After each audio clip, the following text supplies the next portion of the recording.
The year 1971 carved itself into James Fletcher's memory, not with glory, but with mud. Thick, red Vietnamese mud that swallowed boots and hope in equal measure. Khe Sanh had been hell on earth, a place where boys aged into old men between heartbeats, where the promise he made to Marcus Sullivan and Raymond O'Connor felt less like brotherhood and more like prophecy. They stood in a crater left by mortars, rain hammering down, and James heard his own voice cutting through the chaos. If any of us make it out, we die together. No one gets left behind. Marcus had gripped his shoulder hard enough to bruise. Preacher, they called Raymond that even then, nodded once, water streaming off his helmet. 53 years later, James stood behind the bar at Veterans Haven in Flagstaff, polishing the same glass he'd polished 1,000 times. And that promise hung in the air like smoke that never cleared. The December wind rattled the windows, carrying with it the scent of pine and distant snow. James set the glass down with deliberate care, the kind of precision that came from decades of controlling tremors most people never noticed. His hands were steady now, but he remembered when they weren't, 1972, fresh off the plane from Da Nang, standing in his father's kitchen, unable to hold a coffee cup without the ceramic chattering against the counter. The walls of Veterans Haven told stories he couldn't speak aloud. Black and white photographs in cheap frames showed young men in jungle fatigues, their eyes holding a knowledge that separated them from everyone who hadn't been there. One photo, larger than the rest, showed David Fletcher in marine dress blues, 22 years old, with his father's jawline and his mother's soft eyes. James had placed it there in 2005, 1 year after the folded flag arrived, and he hadn't moved it since. The door opened and Marcus Sullivan stepped into the bar, moving like every step cost him. The cancer had transformed him from the bull of a man who could carry a wounded Marine 2 miles through enemy territory into something that looked like it might blow away in a strong wind. His skin had taken on that yellowish cast that doctors tried to explain with medical terms, but James recognized as the color of a body beginning its surrender.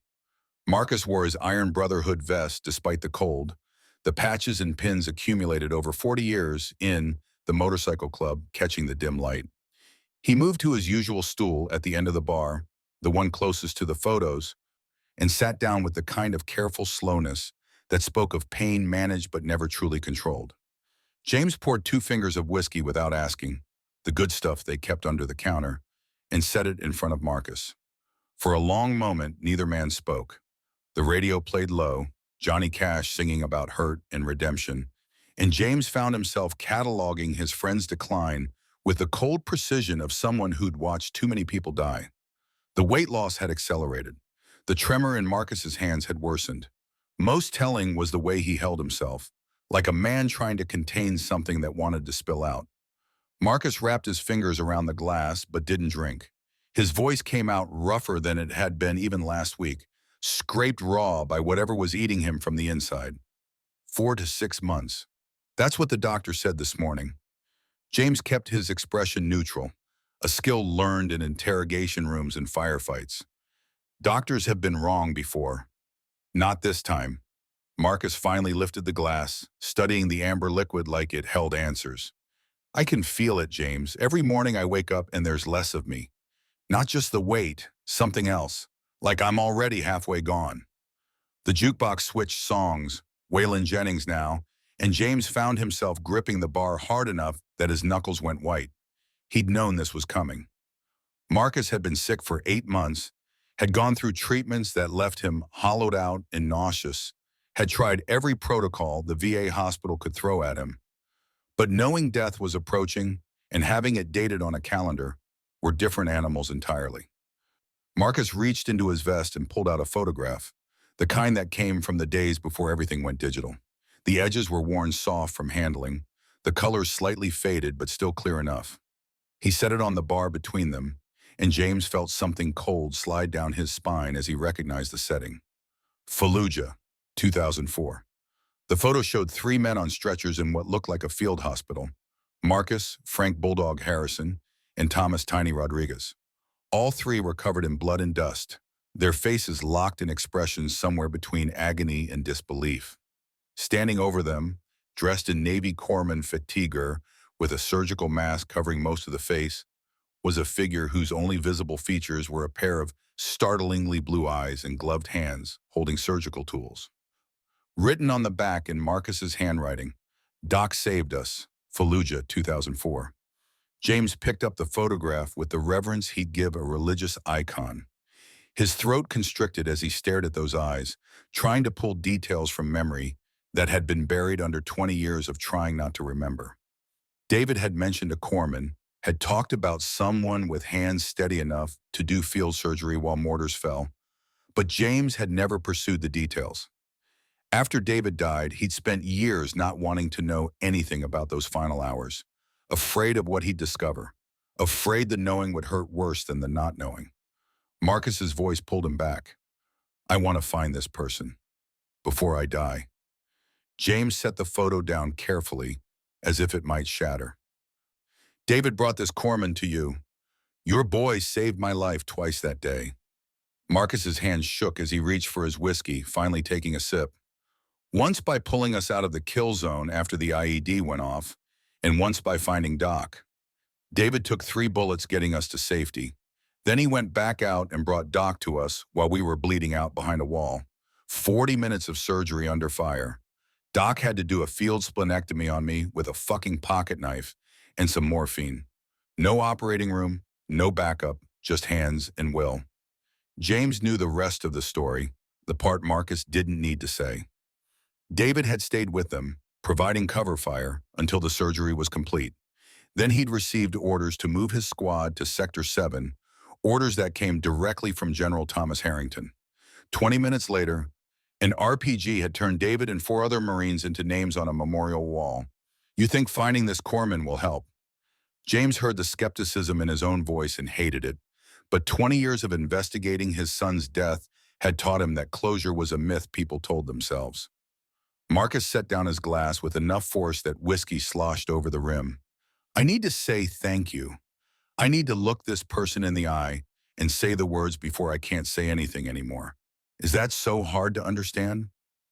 "No," James poured himself a drink, breaking his own rule about drinking on shift. "But you're not telling me everything. This isn't just about gratitude." The silence stretched long enough that James thought Marcus wouldn't answer. Outside, a truck rumbled past, its engine note cutting through the quiet. When Marcus finally spoke, his voice carried a weight that made James's military instincts snap to attention. "Doc was there when David died. I found out 3 years ago, did some digging through old unit records that got declassified. The corpsman who saved us, Doc Callahan, was the same one who tried to save your son." The world tilted slightly, the way it had the day 2 Marines in dress uniforms knocked on his door to deliver news that turned his life into before and after. James gripped the bar to steady himself, his mind racing through implications and possibilities. David had died alone, that's what the official report said, killed instantly by enemy fire while providing cover for his squad. No witnesses to his final moments. No last words, just a coffin that came home sealed and a medal that felt like an insult. "You're telling me someone was with him when he died. I'm telling you Doc Callahan might know what really happened out there." Marcus pulled out his phone, hands shaking badly enough that it took him 2 tries to unlock it. He scrolled through emails and pulled up one that looked like it had been sent through encrypted channels. "I've been digging, James, quietly, carefully, because I didn't want to get your hopes up if it was nothing. But I found things, timeline discrepancies, radio logs that don't match the official reports, orders that came from Harrington that should never have been given."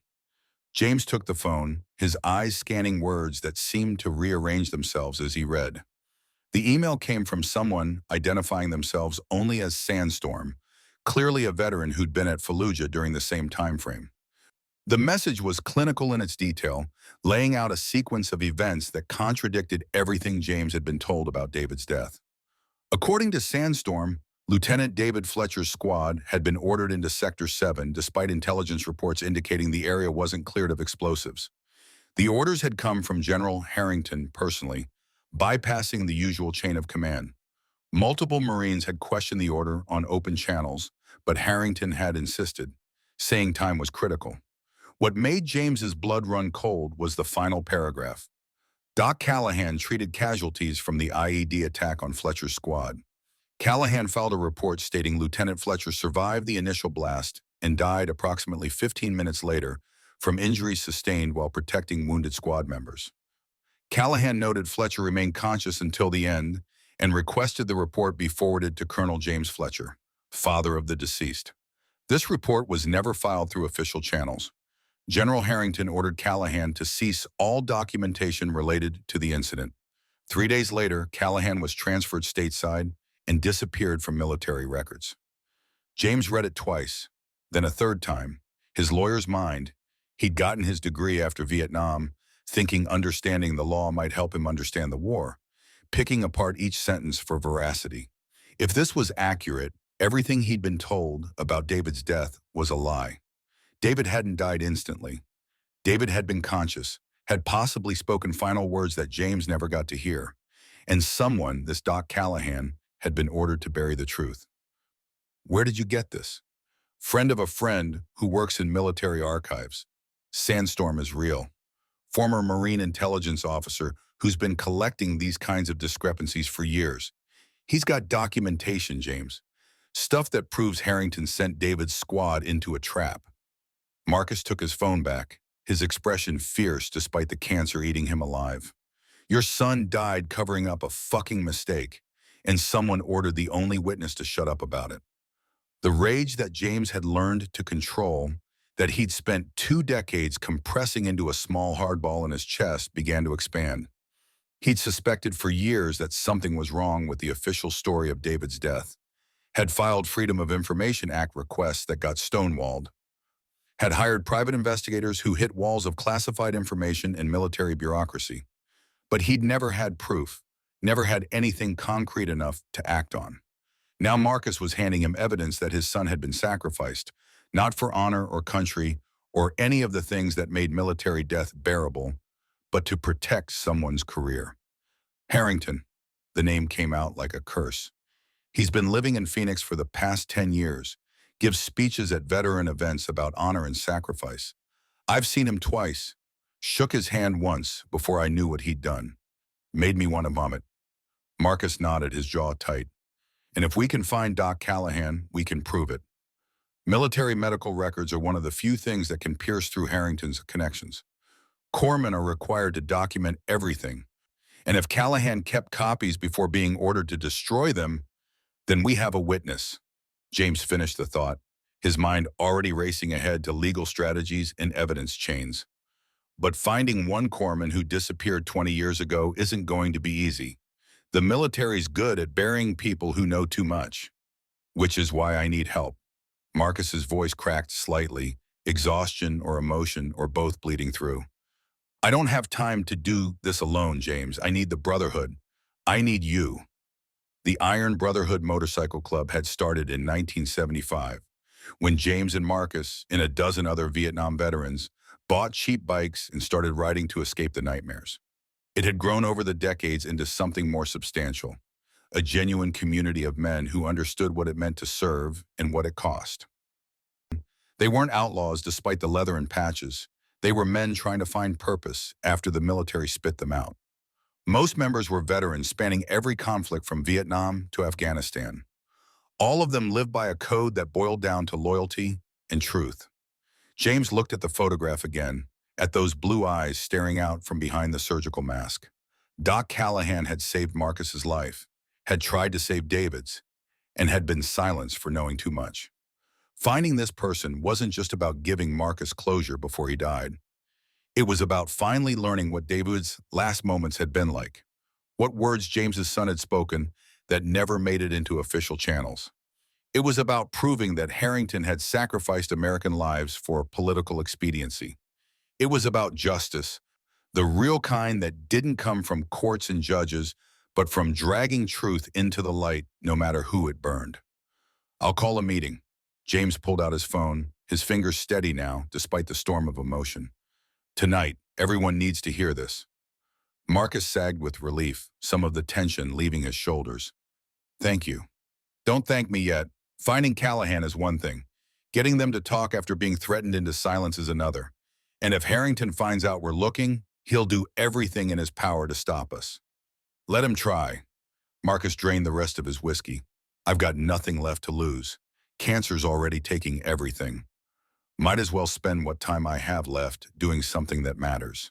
James wanted to argue, to tell Marcus to rest and conserve energy, but he recognized the look in his friend's eyes. It was the same look he'd seen in mirrors for 20 years, the expression of a man who'd been carrying a weight so long that putting it down felt impossible. Marcus needed this mission the way dying men needed confession, needed to balance some cosmic ledger before crossing over. The afternoon faded into evening, and James closed the bar early, flipping the sign and locking the door. He made calls on the landline, the old rotary phone that had been there since his father ran the place. Each conversation was brief, clipped, conveying urgency without details. By 9 o'clock, 8 motorcycles pulled into the gravel lot behind the building, their engines a rumbling thunder that James felt in his chest. The Iron Brotherhood clubhouse wasn't much to look at from the outside, a converted warehouse on the edge of Flagstaff's industrial district, metal siding and a roof that needed repair, surrounded by chain-link fence. Inside was a different story. The main room stretched 50 feet from front to back, with exposed beams overhead and concrete floors that had been stained and sealed. A long oak table dominated the center, scarred and worn from decades of meetings and arguments and hands slamming down in emphasis. On the walls hung flags, American, Marine Corps, Army, Navy, Air Force, alongside photographs and memorabilia from conflicts spanning 60 years. A plaque near the door listed names of Brotherhood members who'd died, 47 names carved into brass that caught the overhead lights. The men who filed in brought cold air and the smell of leather and exhaust. James knew each of them like he knew his own scars, could recite their service records from memory. Raymond Preacher O'Connor entered first, moving with the careful deliberation of a 72-year-old body that had been pushed too hard for too long. His hair was white, his face deeply lined, but his eyes remained sharp as broken glass. He'd been a military chaplain before the Army decided his methods were too unorthodox. Preacher believed in salvation through facing hard truths, not comfortable lies. Frank Bulldog Harrison came next, 64 years old and built like a fire hydrant, with a neck thick as a tree trunk and fists that had broken more than a few noses. He'd been one of the 3 men Doc Callahan saved in Fallujah, and he carried himself with the careful awareness of someone who knew how close death could come. Thomas Tiny Rodriguez followed, and despite the ironic nickname, he stood 6'5" and had shoulders that suggested he could still bench press his motorcycle. The third man saved by Callahan, Tiny spoke rarely, but when he did, people listened. Paul Wrench Mitchell arrived with his characteristic lack of fanfare, a slender, 67-year-old who looked like he should be teaching college courses, not riding with a motorcycle club. He'd been Army intelligence during Vietnam, one of the few members who'd operated behind enemy lines running psychological operations. His skills had translated well into the digital age. Wrench could hack most systems given time and motivation. Carl Smoke Davidson walked in talking, as usual, his voice carrying across the room before he'd fully entered. A former helicopter pilot with more confirmed kills than anyone was comfortable counting, Smoke had spent the past 30 years trying to drink away memories of faces seen through targeting systems. He was mostly winning that battle now, 5 years sober and counting. Eddie Kid Barnes put up the rear, the youngest member at 60, a former explosive ordnance disposal tech who'd spent 2 tours in Afghanistan defusing IEDs before a particularly nasty blast sent him home with a Purple Heart and partial hearing loss. He still flinched at loud noises, a tell he tried to hide and everyone pretended not to notice. They took their seats around the table with the practiced ease of men who'd sat in these same spots hundreds of times. James remained standing at the head, Marcus beside him looking smaller and frailer in the company of these hard men. The overhead lights buzzed slightly, a sound that filled the silence as everyone settled. James didn't waste time on preamble. Marcus is dying, 4 to 6 months, maybe less. The announcement hit like a physical blow. Smoke swore softly. Tiny's jaw clenched hard enough that tendons stood out in his neck. Preacher closed his eyes, lips moving in what might have been prayer. They'd all known Marcus was sick, had seen him deteriorate over months of treatment, but having a timeline made it real in a way previous updates hadn't. Bulldog was the first to speak, his voice thick with emotion. "What do you need?" Marcus placed the photograph on the table, sliding it to the center where everyone could see. "This is Doc Callahan, the corpsman who saved my life in Fallujah. Saved all three of us." He gestured to include Bulldog and Tiny. "I want to find this person. I want to say thank you before I die." Wrench picked up the photograph, studying it with the intensity he brought to all problems. "Callahan's a common name. Navy corpsman narrows it slightly, but we're still looking at potentially hundreds of matches even with the Fallujah timeframe. There's more." James activated the projector they used for planning runs, and Marcus's email from Sandstorm appeared on the wall. "Read the last paragraph."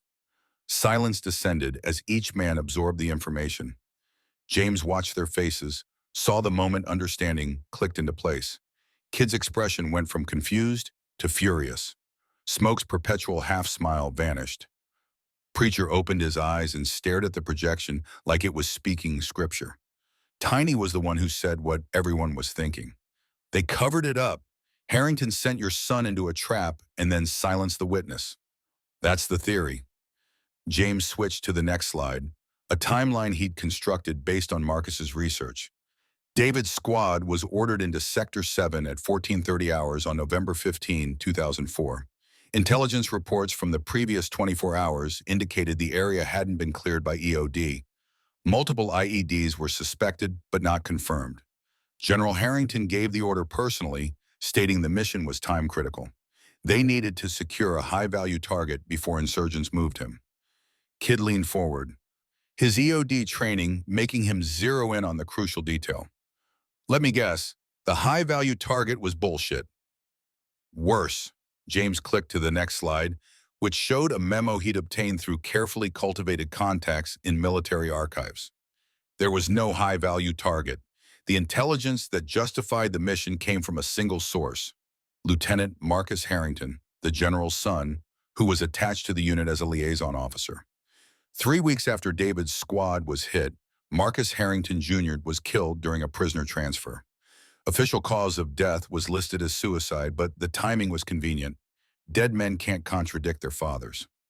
The temperature in the room seemed to drop 10 degrees. These were men who'd spent their lives in military service, who understood chain of command and the necessity of following orders even when those orders led to hell.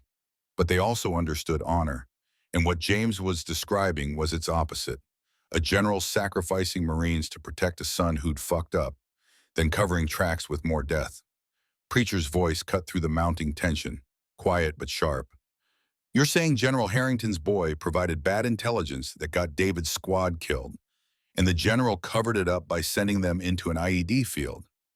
"That's exactly what I'm saying." James felt a grim satisfaction as he watched his theory take hold. "And I think Doc Callahan knows it. Why else would Harrington order a corpsman to destroy medical records? Standard practice is to document everything for post-action review. But Callahan was threatened into silence and transferred stateside so fast there wasn't time for exit debriefs." Wrench was already typing on his laptop, fingers flying across keys with practiced speed. Assuming Callahan followed orders and destroyed official records, there might still be personal copies. Medical professionals are trained to document, it's instinct. If Callahan kept anything, journal entries, personal notes, copies of reports, that's what we need. First, we need to find Callahan. Marcus pulled out a folder James hadn't noticed, spreading papers across the table. "I've got what records I could access. Full name is Sarah Callahan, enlisted in the Navy in 2001 after getting pre-med undergraduate degree, served as a corpsman until 2005. Honorable discharge. Last known address was Phoenix, Arizona, but that was 15 years ago. Trail goes cold after 2010. The revelation that Doc was a woman caused a visible ripple through the group. James saw the adjustment happen in real time. Preconceptions being discarded, tactical considerations being recalculated.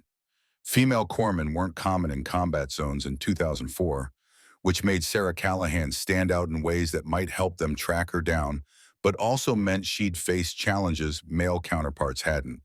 Smoke whistled low. A female corpsman doing field surgery in Fallujah. That's either the bravest or craziest thing I've heard, possibly both. Both. Bulldog's voice carried absolute certainty. I remember bits and pieces from when she was working on us. Her hands never shook, not once, even when mortars were landing close enough to shake the ground. She talked the whole time, real calm, telling us what she was doing like she was giving a medical lecture. I thought I was hallucinating from blood loss, but Tiny and Marcus heard the same thing. Tiny nodded slowly, his usual silence breaking for this. She told me I was going to make it home, told me I had too much life left to waste bleeding out in Iraq. I believed her because I had to. When you're that close to dying, you'll believe anything said with enough conviction. So we're looking for a female combat veteran who's been off the grid for 14 years, who might have evidence that could bring down a general and who was threatened into silence by the military. Kid counted off on his fingers. This is either going to be really easy or completely impossible. Wrench didn't look up from his laptop. Her discharge paperwork lists an emergency contact. Mother, named Dorothy Callahan, address in Phoenix. That's a starting point. James felt momentum building, the way it did when a mission came together. These men had spent decades solving problems through action and determination. Give them a target and they'd find a way. But he also needed to be realistic about what they were stepping into. Before we commit to this, everyone needs to understand the risks. We're not just looking for a missing person. We're potentially threatening a 4-star general who's already demonstrated willingness to cover up his crimes with more crimes. If Harrington finds out we're investigating, he'll come after us. Preacher stood up, his chair scraping against concrete with a sound like judgment. His voice carried the weight of authority that came from years preaching to men about to die. Marcus asked for help. That's all I need to know. We made a promise in Vietnam. No one gets left behind. That promise doesn't have an expiration date. One by one, the others stood. No debate, no discussion, just the kind of instant unity that came from decades of shared experience. James felt something loosen in his chest, a knot of isolation he'd carried since David died. For 20 years, he'd been alone in his suspicion and grief, unable to prove anything, unable to move forward or back. Now he had allies, had brothers who would stand with him, even if it meant making an enemy of one of the military's most decorated officers. Marcus's eyes glistened, emotion breaking through the stoic facade he'd maintained. Thank you, all of you. Don't thank us yet. James switched off the projector. We haven't found Sarah Callahan, haven't gotten her to talk, haven't proven anything. This is going to be hard and possibly dangerous. But if we pull it off, if we can get justice for David and all the other Marines who died because of Harrington's lies, then maybe we'll have done something that matters. They spent the next 2 hours planning, breaking down the search for Sarah Callahan into actionable steps. Wrench would start with digital footprints, looking for any trace of her in databases and social media. Smoke would leverage his connections with other veteran organizations, putting out feelers quietly. Bulldog and Tiny would go to Phoenix, track down the mother's address, and see if Dorothy Callahan was still alive and willing to talk. Preacher would reach out to his contacts in the VA system, checking if Sarah had ever used veterans' benefits that might have left a paper trail. Kid would handle logistics, making sure they had safe communication and places to meet away from potential surveillance. James would focus on building a legal case, gathering every piece of evidence he could find about David's death and Harrington's potential culpability. If they found Sarah and she had records, he needed to be ready to move fast, get everything filed, make it public before Harrington could shut them down. Marcus would be the face of the operation, the dying veteran seeking closure. It was manipulative and they all knew it. But terminal cancer gave Marcus a kind of moral authority that would be hard for anyone to dismiss. By midnight, they had a plan and a timeline. Wrench estimated 3 days to run down digital leads. Bulldog and Tiny would leave for Phoenix in the morning, spend 2 days there if needed. They'd reconvene in 72 hours to share intelligence and adjust strategy. It wasn't perfect, wasn't even particularly sophisticated, but it was something. After 20 years of dead ends and stonewalling, James finally had a direction to move. The meeting broke up with handshakes and backslaps, engines roaring to life in the cold December night. James and Marcus stayed behind, cleaning up papers and shutting down equipment. The silence between them held a comfortable weight, the kind that came from friendship spanning 5 decades. Marcus broke it first. "You really think we can do this?" "I think we have to try." James locked the folder containing their research in the clubhouse safe. "Because if we don't, David died for nothing and Harrington gets away with it. Those aren't acceptable outcomes. Even if it costs us everything?" James thought about his son, about the flag they draped over his coffin, about 20 years of nightmares and unanswered questions. He thought about Marcus dying, about the promise they'd made in Quezon when the world was on fire. He thought about honor and duty and all the things that it gave meaning to lives spent in service, especially if it cost us everything. 2 days passed in a blur of activity and waiting. James ran the bar on autopilot, serving drinks and listening to conversations without really hearing them. His mind was in Phoenix with Bulldog and Tiny, or in cyberspace with Wrench, or 20 years in the past watching his son's coffin being lowered into the ground. The uncertainty was corrosive, eating at the thin veneer of patience he'd cultivated. Every time his phone buzzed, his heart rate spiked. The breakthrough came at 2 in the afternoon on the third day. James was restocking beer when his phone rang, Wrench's name on the caller ID. He answered before the second ring. "Talk to me." Wrench's voice carried barely suppressed excitement. "Founder, Sarah Callahan is in Flagstaff." The bottle James had been holding slipped from his fingers, shattering on the floor in a spray of glass and foam. He didn't notice. "Say that again." "She's been here the whole time. Lives at 2847 Ponderosa Drive. Works at Flagstaff Medical Center as a surgeon. Changed her name slightly after discharge. Goes by Dr. S.E. Callahan professionally. The E is for Elizabeth, her middle name. That's why she didn't pop in initial searches. I was looking for Sarah Callahan, not S.E. Callahan." James's legs felt unsteady. Sarah Callahan had been in the same town as him for potentially a decade or more. They might have passed each other in grocery stores, might have driven by each other on the street. All that time, the person who knew the truth about David's death had been less than 5 miles away. "How sure are you?" Ran her photos through facial recognition against the military ID picture from her service record. "It's a match. Same person, 20 years older, but definitely her." Wrench paused. "James, there's more." "I dug into her background after leaving the military. She enrolled at University of Arizona Medical School in 2006, graduated top of her class in 2010, did her residency in Phoenix, then moved to Flagstaff for a staff position at the medical center.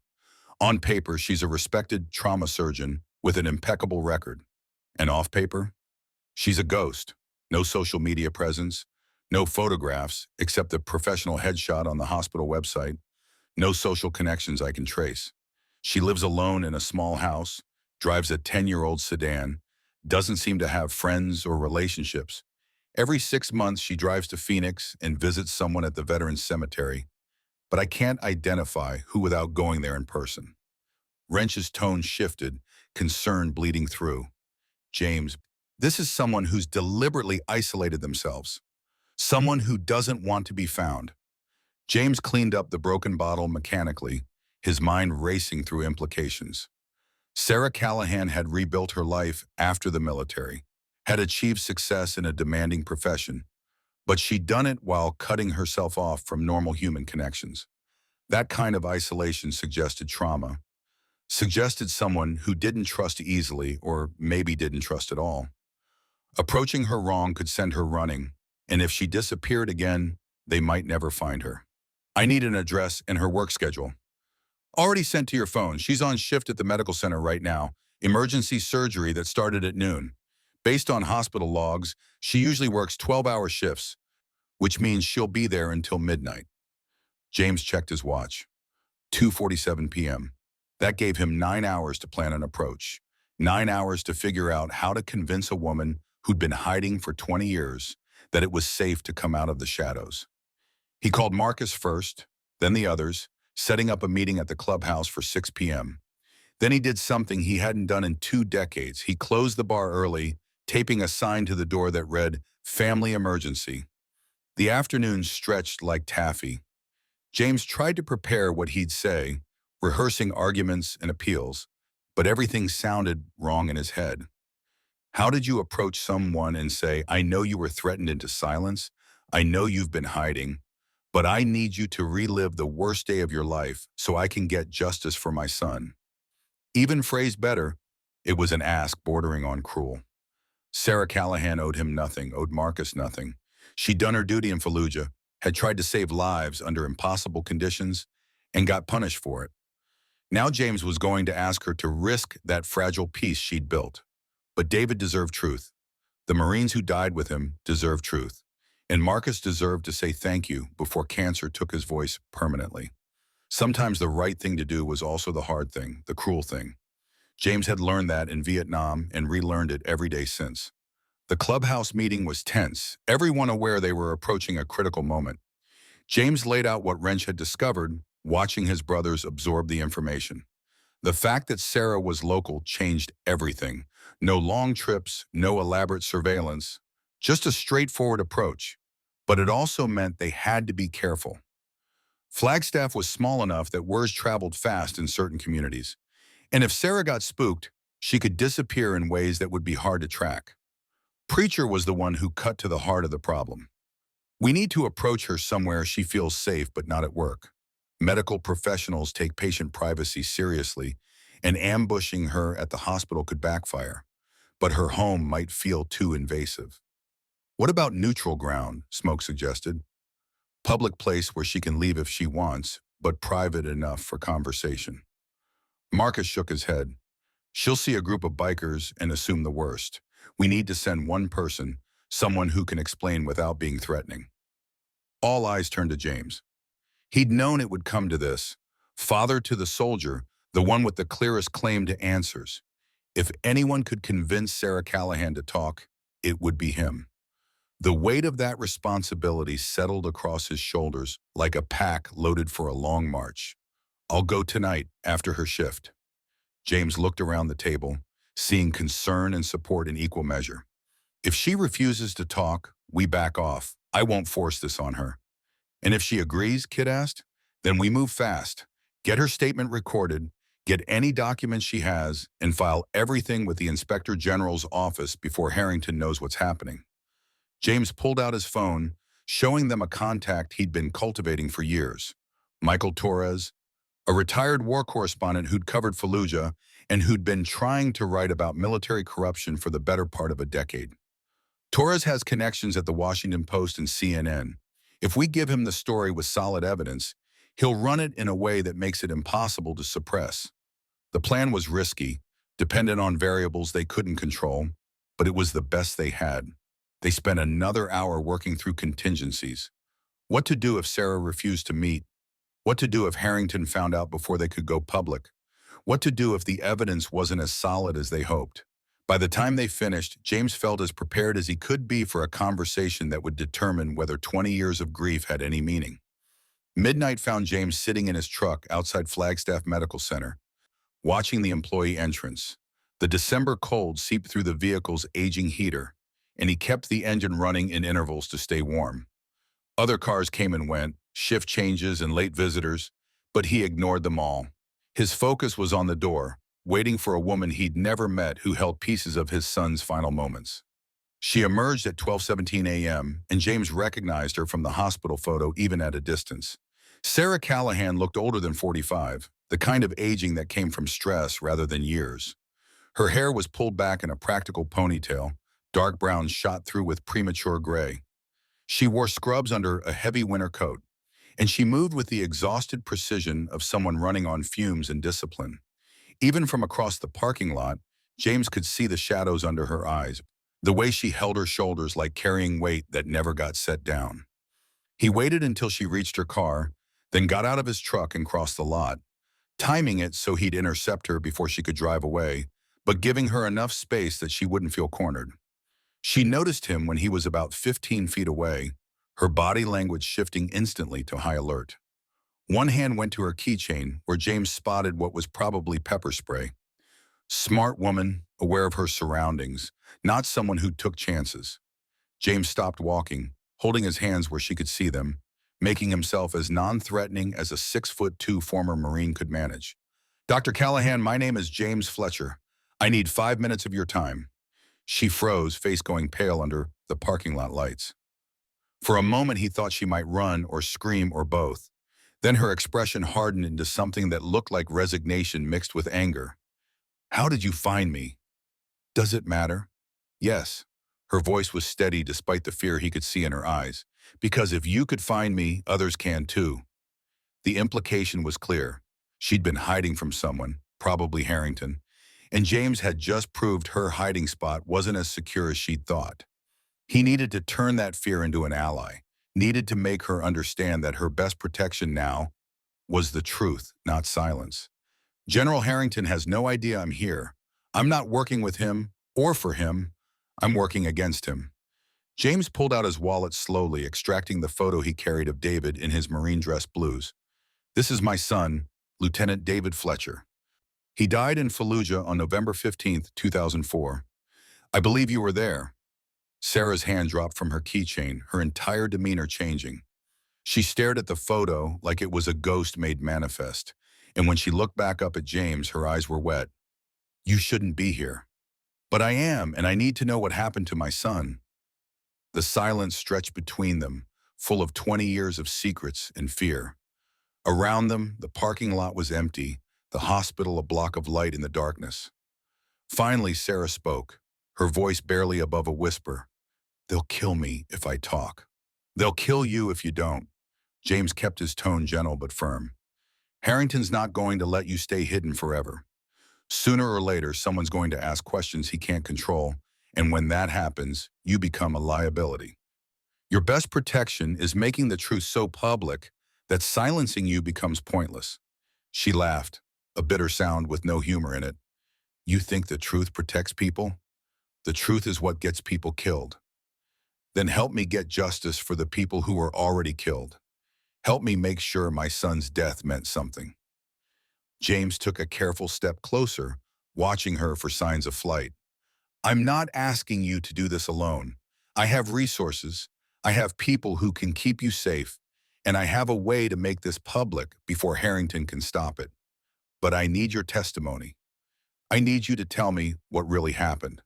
Sarah wrapped her arms around herself, and James saw her wavering. The urge to help warred with the instinct for self-preservation, and he could see the moment the balance tipped. She pulled out her phone, typed something, then showed him the screen. It was a calendar entry for tomorrow at 2 p.m. "My house, come alone, or don't come at all." Then she got in her car and on her way, leaving James standing in the cold parking lot with a photo of his dead son and the first real hope he'd felt in 20 years. James arrived at Sarah Callahan's address 40 minutes early, parking 3 houses down with a clear view of her front door. The neighborhood was modest, working-class homes built in the 70s with small yards and chain-link fences. Sarah's house was a single-story ranch painted pale yellow with white trim, the kind of anonymous dwelling that wouldn't draw a second glance. The lawn was maintained but not manicured, no decorations or personal touches visible from the street. It looked like a place someone lived in but didn't inhabit, a shelter rather than a home. Marcus sat in the passenger seat, his breathing labored enough that James could hear it over the truck's idling engine. Bringing Marcus had been a calculated risk. James had promised to come alone, but Marcus deserved to be present for this, deserved to look Sarah Callahan in the eye and say the words he'd been carrying for 20 years. If Sarah refused to talk because of the deception, then they'd find another way. But James suspected that seeing Marcus, seeing what cancer was doing to him, might bypass Sarah's defenses in ways logic and appeals couldn't. "You sure about this?" Marcus's voice rattled in his chest like stones in a can. "No," James kept his eyes on the house. "But I'm sure about doing nothing even less." At 1:55 p.m., they approached the front door together, Marcus leaning on James more than he'd probably admit. The doorbell echoed inside, followed by silence that stretched long enough to make James think Sarah had changed her mind. Then footsteps, and the door opened to reveal Sarah Callahan, looking even more exhausted than she had the previous night. She wore jeans and a faded UNLV sweatshirt, her hair loose around her shoulders. Her eyes went from James to Marcus, and something flickered across her face. recognition, maybe, or memory surfacing from depths she tried to drown. I said, come alone. This is Marcus Sullivan. You saved his life in Fallujah. James watched her carefully, looking for the moment when memory connected to present. He's dying, cancer, 4 months if he's lucky. He wanted to meet you before the end. Sarah's expression cracked, professional composure giving way to something raw. She looked at Marcus with the kind of intensity that came from measuring vitals and calculating survival odds. And James saw the moment she recognized him, not from memory of his face, but from the scars her own hands had left. Her eyes dropped to Marcus's abdomen, where a faded surgical scar would be hidden under layers of clothing, and she nodded once as if confirming a diagnosis. You were the splenectomy. Shrapnel from the IED had shredded the organ. I had to remove it with a K-bar knife and forceps I improvised from wire. Sarah stepped back, opening the door wider. Come in before the neighbors start wondering why I'm entertaining strange men. The interior of the house matched the exterior, functional and impersonal. Furniture that looked bought from a showroom floor in a single transaction. No photographs on the walls, no books or magazines or any of the detritus of a life lived. The living room had a couch and 2 chairs arranged around a coffee table, a television that looked like it was rarely used, and curtains drawn against the afternoon light. Sarah gestured them to sit and remain standing, arms crossed in a posture that was equal parts defensive and defiant. Marcus spoke first, his voice stronger than it had been in weeks. Thank you for saving my life. I never got to say that. You're welcome. Sarah's response was automatic, the kind of thing medical professionals said without thinking. Then something softened in her face. How have you been? Post-splenectomy patients need to be careful about infections. Did they put you on prophylactic antibiotics? For 5 years, then my new doctor said it wasn't necessary anymore. Marcus smiled, a ghost of the expression James remembered from their younger days. I've had a good life, Doc. Saw my kids graduate college, walked my daughter down the aisle, met my grandchildren, all because you had steady hands and a stubborn refusal to let me die. Sarah's eyes glistened, but no tears fell. She moved to the window, peering through a gap in the curtains like checking for surveillance. Why are you really here? You didn't track me down just to say thank you. James had rehearsed this part, had worked out the words in the sleepless hours after leaving the hospital parking lot, but now facing the woman who tried to save his son, the careful speech evaporated and he was left with only raw truth. My son David died 20 minutes after you finished operating on Marcus. I need to know what happened to him.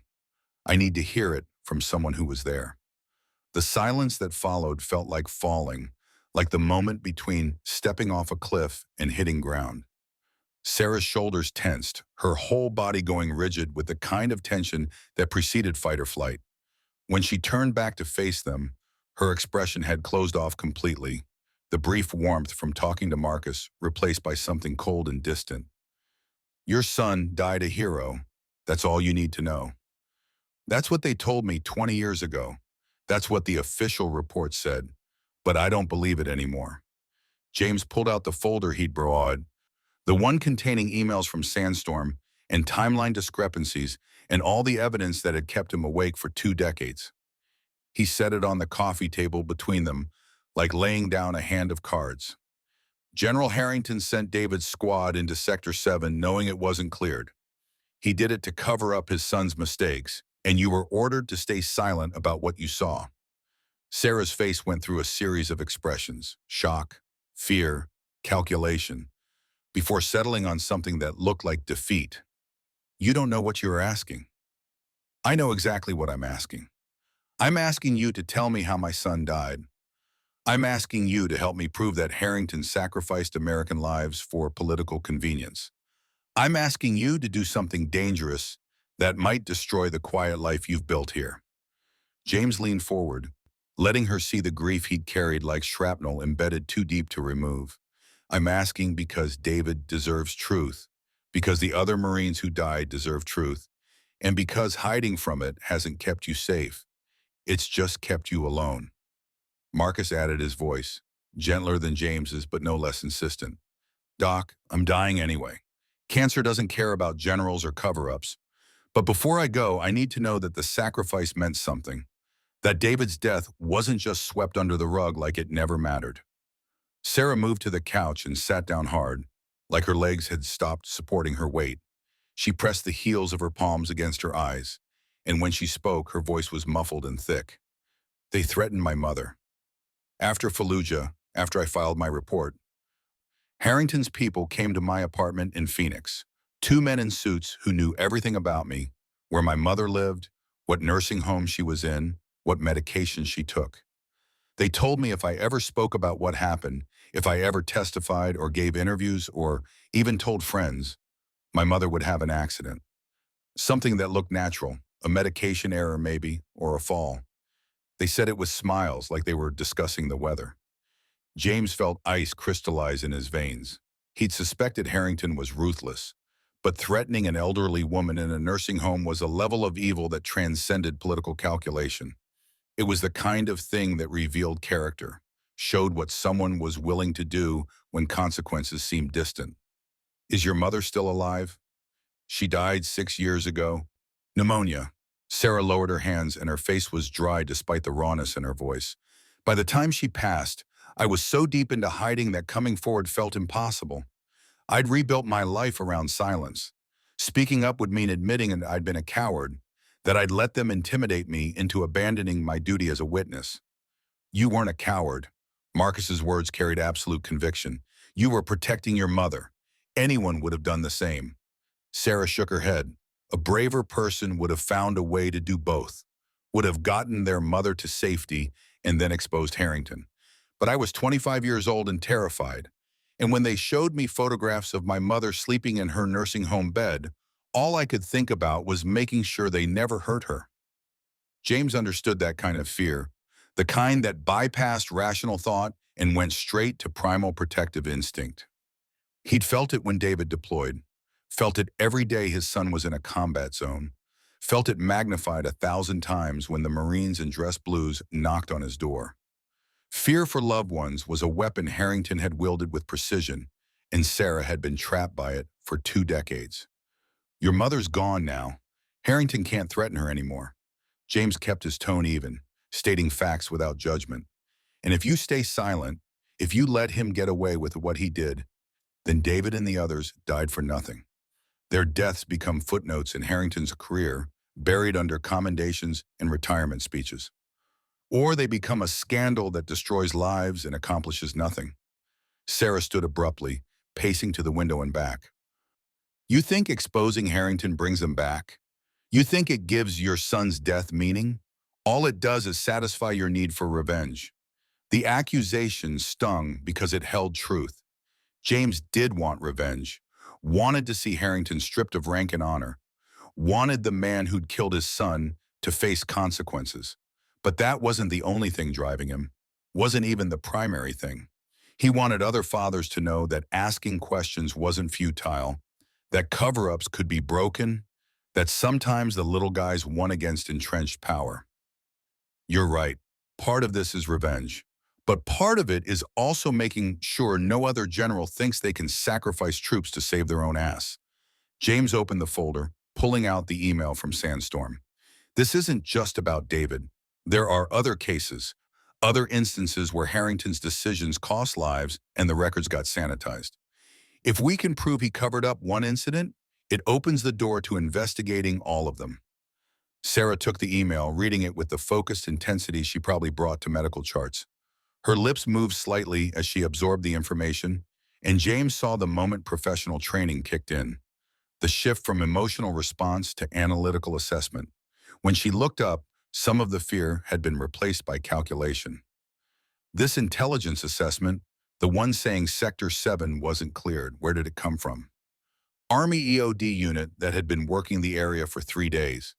They'd tagged 17 IEDs and suspected at least a dozen more. Standard protocol was to keep the sector restricted until they could bring in more personnel and equipment. James had memorized these details, had recited them to himself so many times they felt carved into his brain. Harrington overrode that restriction based on intelligence from his son, Lieutenant Marcus Harrington Jr., who claimed a high-value target was about to escape the area. And the high-value target? Never existed. The whole thing was fabricated. Marcus pulled out his phone, showing Sarah a document he'd obtained through back channels. This is Lieutenant Harrington Jr.'s service record, obtained through a FOEA request last year.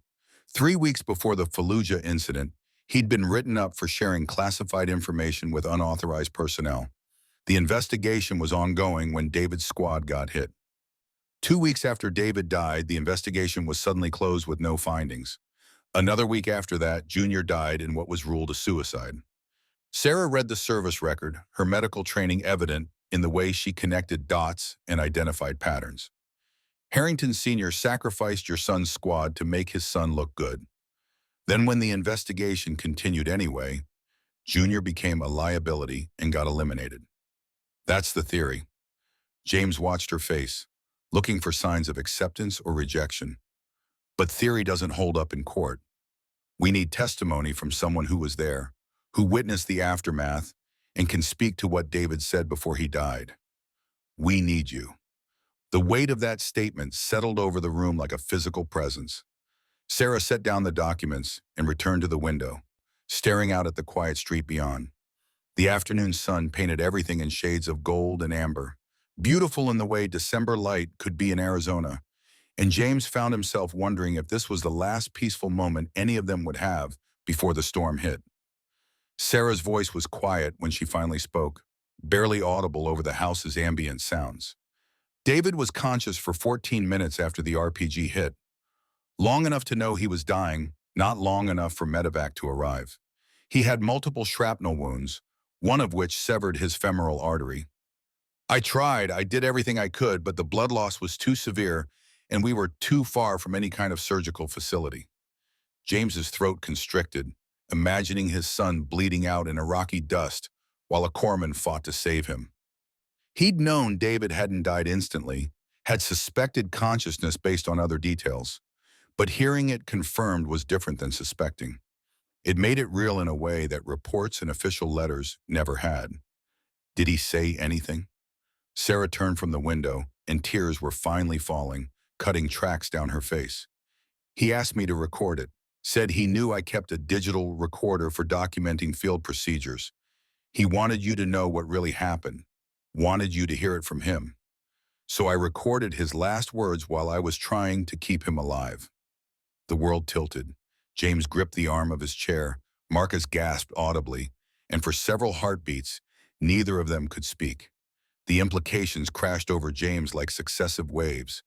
David had left a message, had used his final moments to create evidence. And Sarah had kept that recording for 20 years. Marcus found his voice first. You still have it? I've had it backed up in 7 different locations for 2 decades. Sarah moved to a bookshelf, pulling down what looked like a college textbook.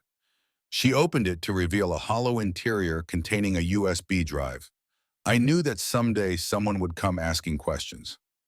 I knew that eventually the truth would want out.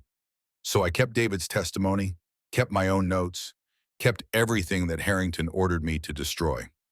She handed the USB drive to James, and his hand shook as he took it. The small piece of plastic and circuitry contained his son's voice, words James had never heard, a message sent across 20 years of silence and grief. The urge to plug it in immediately, to hear David speak one more time, was nearly overwhelming. But they were in enemy territory, metaphorically speaking, and playing their trump card without proper precautions would be strategic stupidity. What's on it? David's final statement, my field notes from treating him and the other casualties. Photos I took of the scene, including several that show the IED crater and the timeline inconsistencies. Copies of the orders that came through, including the one from Harrington sending David's squad into Sector 7 without proper support. Sarah sat down heavily, the weight of 20 years seeming to press her into the cushions. And the recording of Harrington's men threatening me in Phoenix. I had a roommate who was into tech. She rigged our apartment with hidden cameras after we had a break-in. The cameras caught everything. James felt like he'd been handed a nuclear weapon. This wasn't just evidence. This was a complete case, documented and preserved, testimony that could withstand legal scrutiny and media investigation. With this, they could destroy Harrington, could force the military to reopen investigations, could make sure David's death and the deaths of the other Marines were recognized as what they truly were: murder by negligence and cover-up. But having a weapon and knowing how to use it safely were different things. Harrington had spent 20 years consolidating power and building connections. He had friends in the Pentagon, probably had people monitoring for threats to his reputation. The moment they went public with this evidence, Harrington would unleash everything at his disposal to discredit and destroy them. We need to move fast. James stood, his military training kicking in as tactical considerations overrode emotion. Once we file this with the Inspector General, once we give it to the press, there's no taking it back. Harrington will come at us with everything. We need to be ready for that. Sarah laughed, that same bitter sound from the parking lot. Ready how?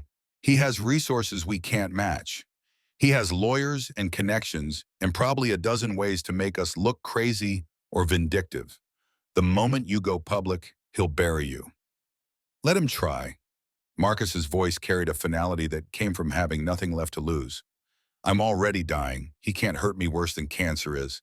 And James has been preparing for this fight for 20 years.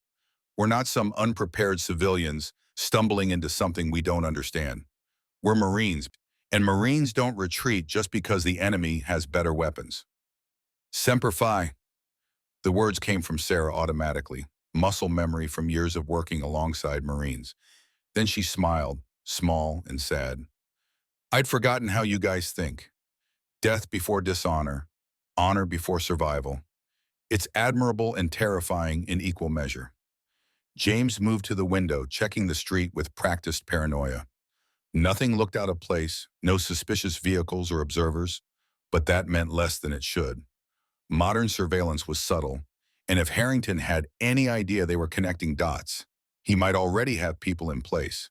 They needed to assume hostile observation and act accordingly. Can you get away from work? Take a leave of absence, maybe.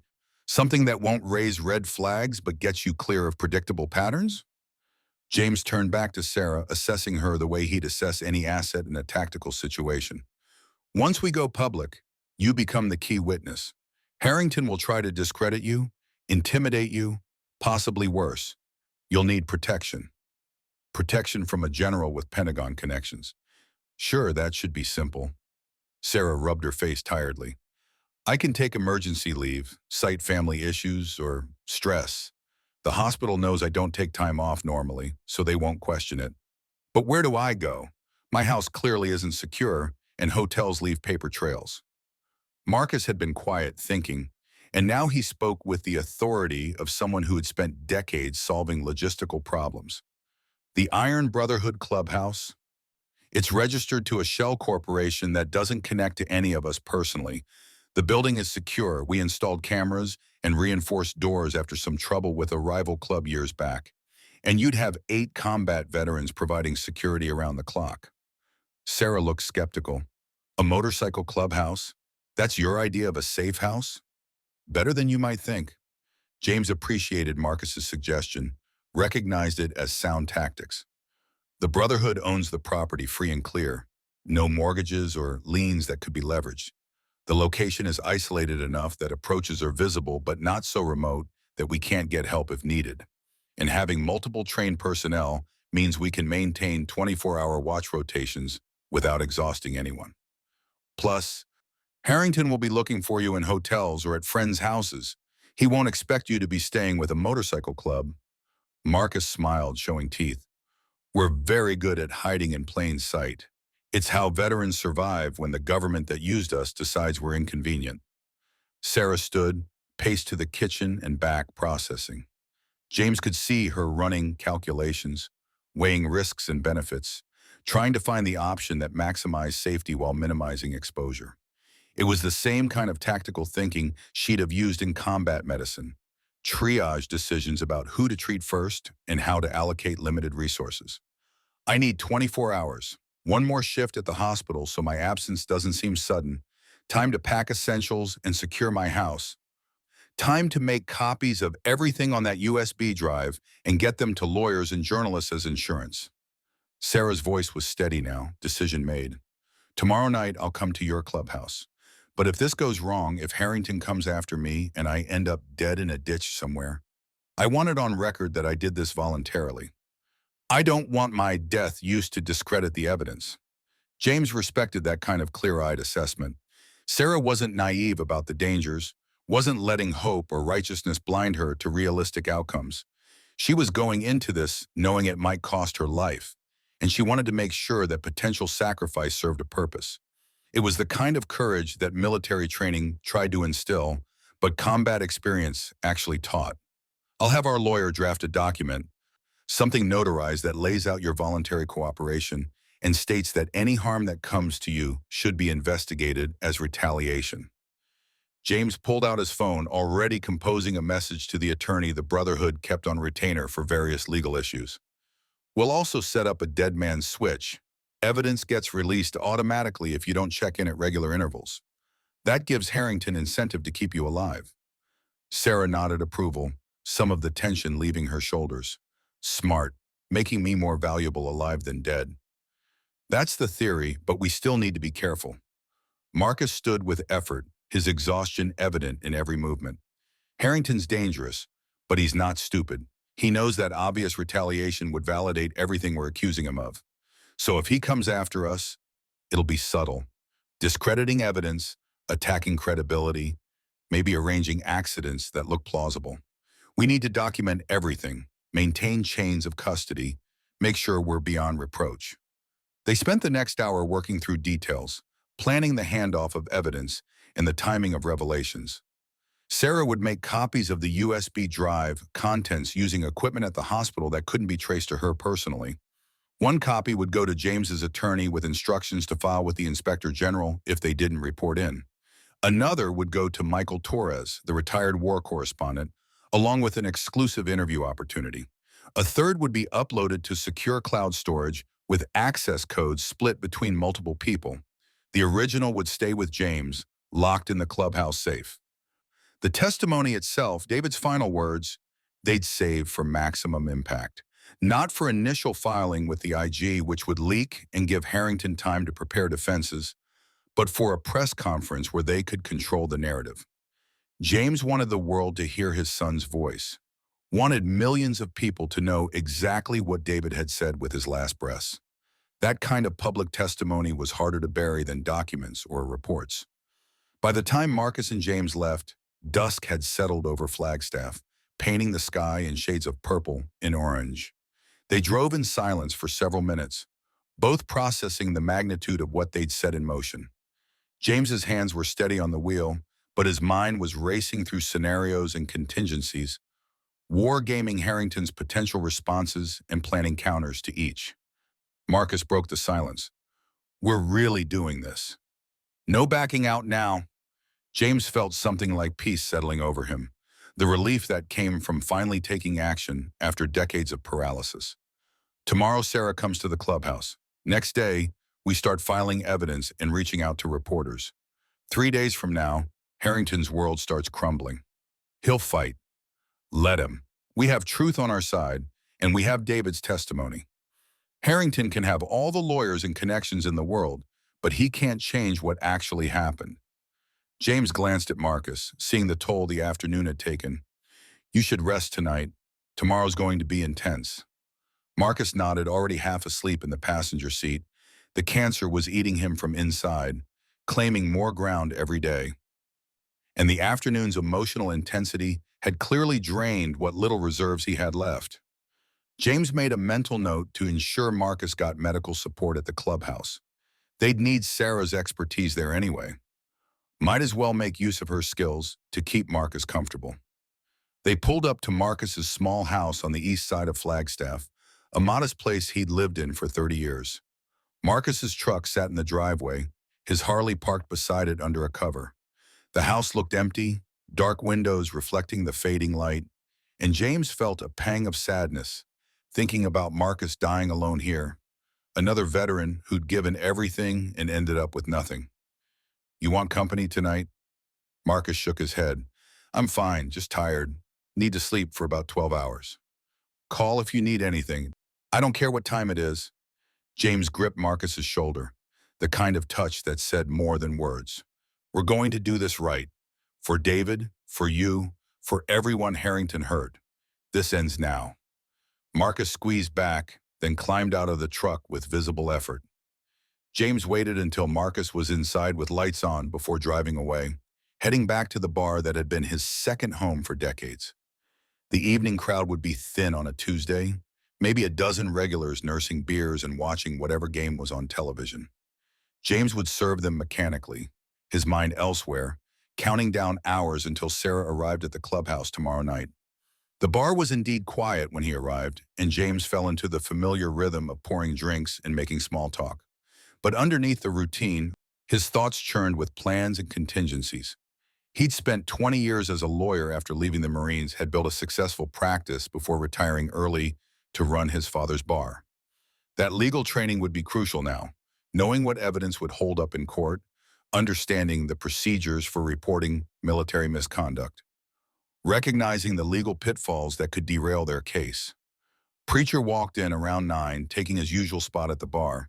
He didn't order immediately, just sat there radiating patience until James poured him a whiskey neat and leaned in close enough for a private conversation. We found her, Sarah Callahan, the corpsman from Fallujah. She's here in Flagstaff, been here for years. Preacher's expression didn't change, but James saw the quick calculation behind his eyes. And she has everything. Recordings, documents, testimony. David spoke before he died, asked Sarah to record it. She's kept that recording for 20 years along with evidence that proves Harrington covered it up. James felt the words tumble out faster than he intended, months of tension releasing now that progress was finally happening. She's coming to the clubhouse tomorrow night. Then we go public. Harrington won't take that quietly. No, he won't, which is why I need you to start organizing security rotations. Sarah will be staying at the clubhouse until this plays out, and she'll need protection every hour. Harrington's already threatened to kill one witness. He won't hesitate to try again if he thinks he can get away with it. James poured himself a drink, breaking his rule about drinking on shift for the second time in as many days. We need to assume hostile intent and plan accordingly. 8-hour shifts, minimum 2 people on watch at any time, weapons accessible but concealed, escape routes identified. Preacher nodded slowly, his military chaplain training evident in how he approached problems spiritually and practically simultaneously. I'll talk to the others tonight, get everyone briefed and ready. What about supplies? If Sarah's staying at the clubhouse for potentially weeks, we'll need food, medical supplies, communications equipment. Make a list, get what we need. Money's not an issue. I'll cover it from the bar's accounts. James glanced around the bar, seeing the photos on the walls, the memorial plaques, the accumulated history of men who'd served and died. This is what the brotherhood exists for, preacher. Taking care of our own and standing up for what's right, even when it's dangerous. Semper Fidelis. Preacher raised his glass in a small salute. To David, to Marcus, and to finally getting justice. They drank, and James felt the burn of good whiskey mixing with the burn of purpose long denied. Tomorrow Sarah would arrive. Tomorrow they'd have all the pieces in place, and soon, very soon, Harrington would discover that some truths couldn't be buried forever, no matter how much power you wielded. The night passed slowly, James closing the bar at midnight and heading home to a small apartment above the business. Sleep came fitfully, interrupted by dreams of David and Fallujah and recordings he hadn't yet heard. He kept seeing his son's face, kept hearing imagined last words, kept cycling through scenarios where everything went wrong. But underneath the anxiety is something else, something James hadn't felt in years. Hope. Real hope. Grounded not in wishful thinking, but in concrete evidence and actionable plans. Morning brought a call from Wrench, his voice urgent. We've got a problem. Harrington's people are moving. I've been monitoring his known associates' communications. Don't ask how, and there's been a spike in activity. Multiple calls to Flagstaff, inquiries about unusual veteran activities, someone asking questions about Sarah Callahan at the hospital. James's stomach dropped, tactical mind immediately grasping the implications. They know we're looking for her. Worse, I think they know we found her. Wrench's keyboard clacked in the background. One of the calls was to a private investigation firm that specializes in surveillance. They were given Sarah's address and asked to provide 24-hour monitoring starting today. The timeline had just collapsed. James had hoped for another day to prepare, another day to get Sarah secured and evidence distributed. Now they had hours at best before Harrington's people made a move. If they grabbed Sarah before she could get to the clubhouse, if they intimidated her into silence or worse, then David's testimony would stay buried and Harrington would walk away clean. Call everyone. Emergency meeting at the clubhouse in 1 hour. And Wrench, start uploading everything we have to secure servers right now. If this goes sideways, I want evidence scattered too widely to suppress. James was already moving, grabbing his keys and phone, checking that his concealed carry permit and pistol were where they should be. I'm going to Sarah's house. If they're watching her, we need to extract her now before they can act. James, wait. If you go there, you'll tip them off that we're onto their surveillance. They're already onto us. Speed matters more than stealth now. James headed for his truck, mind racing through tactical considerations. Get the team mobilized. I'll have Sarah at the clubhouse within 2 hours. He drove faster than was wise, running yellow lights and taking corners hard enough to make his tires protest. Sarah's house was 20 minutes away in normal traffic. James made it in 12. He parked 2 houses down again, scanning the street for obvious surveillance. There, a panel van parked across the street, windows tinted, no markings. Too clean to belong in this neighborhood, positioned with clear view of Sarah's front door. Another vehicle 3 houses up, sedan with 2 occupants trying to look casual while watching the house. James pulled out his phone, calling Sarah's number. It rang 4 times before going to voicemail. He tried again, same result.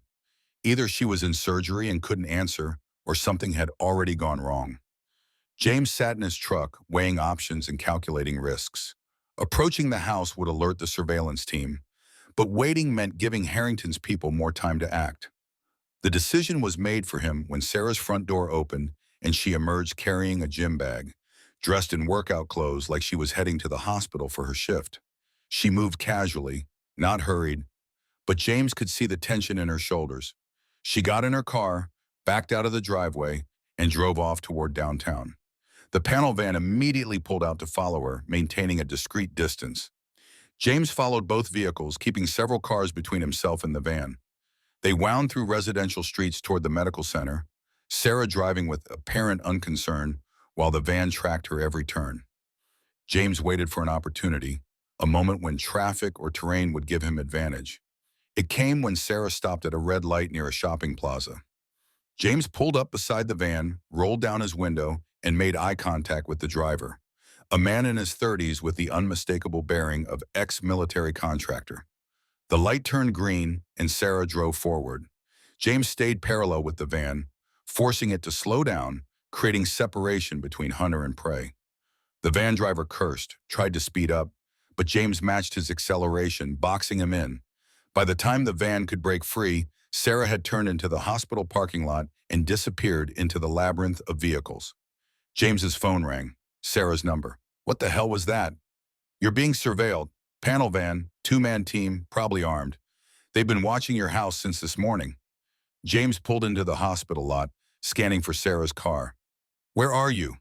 Emergency room entrance. I saw the van following me. Her voice was tight with controlled fear. How do I get out of here without them tracking me? You don't. We use the surveillance against them.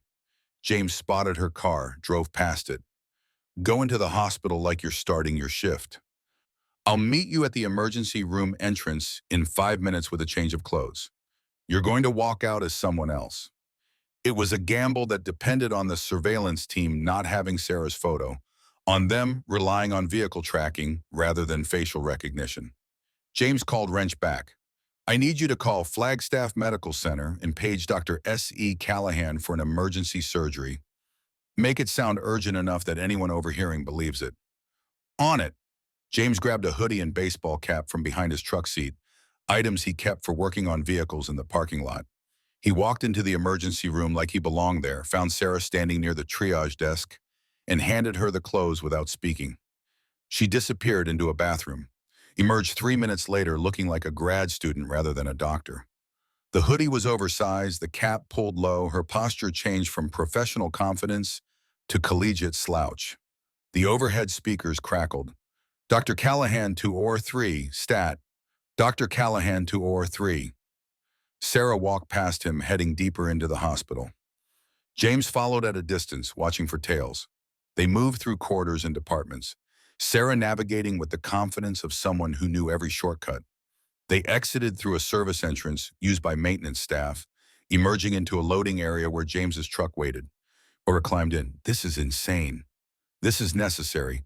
Harrington moved faster than we expected. James pulled out of the lot, taking a circuitous route to ensure they weren't followed. The clubhouse is 20 minutes away. Once we're there, you're secure until we go public. And if Harrington's people storm the clubhouse, then they discover that combat veterans don't stop being dangerous just because they're retired. James's voice carried a hard edge. We've been preparing for worst-case scenarios since Vietnam. Harrington's contractors are good, but we're better. The Iron Brotherhood clubhouse looked different when approached with hostile surveillance in mind. What had seemed like a rundown warehouse now revealed itself as a defensible position. Clear sight lines in all directions, reinforced doors that could withstand forced entry, windows positioned high enough to prevent easy access. James pulled his truck around back, where 5 other vehicles were already parked. The Brotherhood assembled and waiting. Sarah sat rigid in the passenger seat, gym bag clutched to her chest like armor, her breathing shallow with controlled panic. Last chance to walk away. James killed the engine, but didn't move to get out. Once you're inside, once we start this process, there's no safe path back to your old life. Harrington will know you cooperated. Even if we lose, even if the evidence gets suppressed, you'll be marked.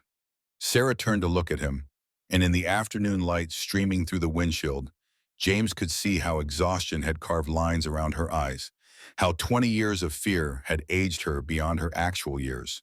But underneath the weariness was something harder, something that had survived despite systematic attempts to crush it. My old life was already gone. The moment those men threatened my mother, the moment I let them silence me, I stopped being a doctor who saves lives and became someone who enables death through cowardice. If doing the right thing now gets me killed, at least I'll die as someone I can respect. They entered through the back door, James first to ensure the route was clear, Sarah following close enough that he could feel her presence like a shadow. The main room was transformed from the casual meeting space of a few days ago into something approaching a military operations center.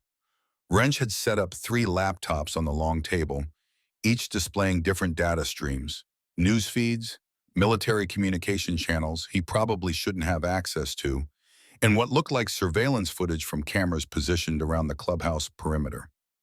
Preacher stood near a wall-mounted map of Flagstaff marked with colored pins denoting known Harrington associate locations and potential threats. Smoke and Kid were inventorying weapons, not the illegal kind, but enough legal firearms to make any assault prohibitively expensive. Bulldog and Tiny flanked the front entrance, their bodies positioned to provide overlapping fields of fire if necessary. Marcus sat in a chair near the table, oxygen cannula in his nose now, the cancer's progression visible in how he deteriorated even since yesterday. But his eyes were alert, tracking Sarah's entrance with an intensity that defied his physical decline. He tried to stand when she entered, years of military courtesy overriding medical necessity, but Sarah crossed the room quickly and placed a hand on his shoulder. Stay seated. You're conserving energy. Yes, ma'am. Marcus smiled, the expression transforming his gaunt face into something approaching the vital man he'd been. Doc's orders still carry weight, I see. The moment of lightness broke when Wrench spoke, his voice cutting through the room's ambient tension. We've got confirmation. Harrington's private security firm just activated a second surveillance team. They're canvassing the medical center looking for Sarah's vehicle. When they don't find it, they'll expand search radius to include known veteran gathering spots. James moved to the table, studying the screens. How long before they identify this location? Depends on how thorough they are. The clubhouse isn't registered to any of us personally, but property records are public. If they run associations between Iron Brotherhood members and local real estate, they'll make the connection within 12 hours. Wrench pulled up a database showing the shell corporation that owned the building. I can muddy the waters, create false trails, and redirect searches, but I can't prevent discovery indefinitely. Then we don't need indefinitely. We need 48 hours. James turned to address the room, his lawyer's mind organizing chaos into actionable steps. Today, we secure Sarah and the evidence. Tonight, we start distribution. Copies to my attorney, to Michael Torres, to 3 separate law firms specializing in military misconduct. Tomorrow morning, we file with the Inspector General's office and simultaneously release David's testimony to the media. By tomorrow afternoon, this becomes too public for Harrington to suppress through intimidation. Sarah had moved to one of the laptops, her medical training making her gravitate toward information and analysis. What about legal protection? Whistleblower statutes? Witness protection programs? Already initiated. Preacher pulled out a folder thick with documents. I contacted a JAG officer I served with, now retired and working civilian law. He's filing paperwork to establish you as a protected witness under the Military Whistleblower Protection Act. Won't stop Harrington from trying something, but it creates legal consequences if harm comes to you. Legal consequences only matter if there's someone alive to prosecute. Sarah's voice was flat, pragmatic. Harrington's already demonstrated willingness to arrange deaths. What's one more if it protects his reputation? The room went quiet, everyone acknowledging the truth. None of them wanted to speak aloud. They were playing a dangerous game against an opponent with resources and ruthlessness they couldn't match directly. Their only advantage was speed and the element of surprise, hitting hard before Harrington could mount an effective defense. Kidd broke the silence. We need to hear it. David's testimony, before we go public, before we commit to this course, we need to know exactly what we're working with. James had been avoiding this moment, had spent the drive to the clubhouse trying not to think about hearing his son's voice for the first time in 20 years. The USB drive felt heavy in his pocket, a small piece of plastic that contained David's last moments. Part of him wanted to listen alone, to process his son's words in private, where no one could see him break. But Kidd was right. They all needed to understand what evidence they possessed, needed to verify it was as damning as Sarah claimed. Sarah pulled out her own USB drive, identical to the one she'd given James. I made this copy last night. The audio quality isn't perfect. Field conditions, cheap equipment, but David's words are clear enough. So is what happened to him. She plugged the drive into one of Wrench's laptops, navigating to a folder labeled only with a date, 11/15/2004. Inside were dozens of files, audio recordings, photographs, scanned to documents. Sarah opened the one at the top, a WAV file named simply Fletcher Final Statement WAV, and the room filled with the ambient sounds of combat, distant explosions, radio chatter, helicopter rotors beating air somewhere overhead. Then Sarah's voice, younger but recognizable, tight with stress. This is Corpsman Second Class Sarah Callahan, November 15th, 2004, approximately 1500 hours. Patient is Lieutenant David James Fletcher, USMC, multiple traumatic injuries from RPG fragmentation. Lieutenant Fletcher has requested I document his statement for his father, Colonel James Fletcher. Recording at patient's explicit request. A pause, rustling sounds that might have been Sarah working on wounds. Then David's voice emerged from the static, and James felt his world contract to just this moment, just these words. Dad, if you're hearing this, then I didn't make it. I'm sorry. I know you told me to be careful, to not take unnecessary risks, but this wasn't about risks. This was about bad orders and worse leadership.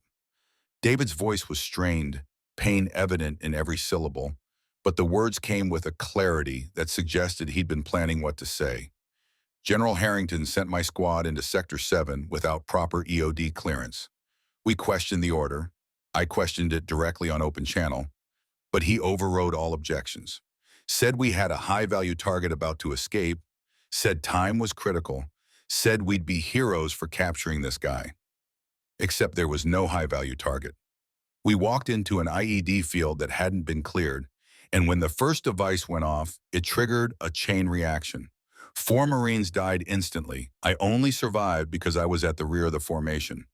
The recording crackled with interference, Sarah's voice interjecting, "Lieutenant, save your strength.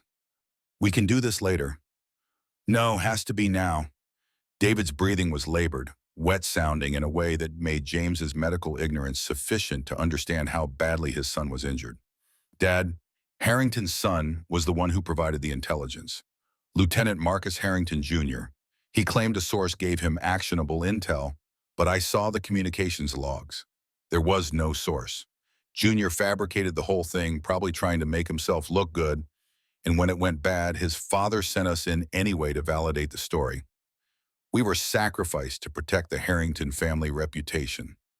James gripped the table hard enough that his knuckles went white, his entire body shaking with rage that had nowhere to go. Around the room, the other Brotherhood members stood frozen, faces reflecting variations of the same freak.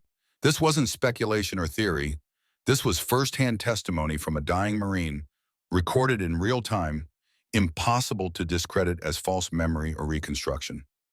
David continued, his voice weakening. "There's more. After the IEDs went off, after I knew I was hit bad, I tried to call for medevac. Harrington personally countermanded the call, said we couldn't extract until we secured the objective. Except there was no objective. He left us in the field bleeding out for 20 minutes while he figured out how to spin the disaster. By the time medevac arrived, 4 men were already dead and I was..." He broke off, coughing, and Sarah's voice came urgent. "That's enough, Lieutenant. You need to conserve." "I'm dying, Doc. We both know it." David's acceptance was heartbreaking in its clarity.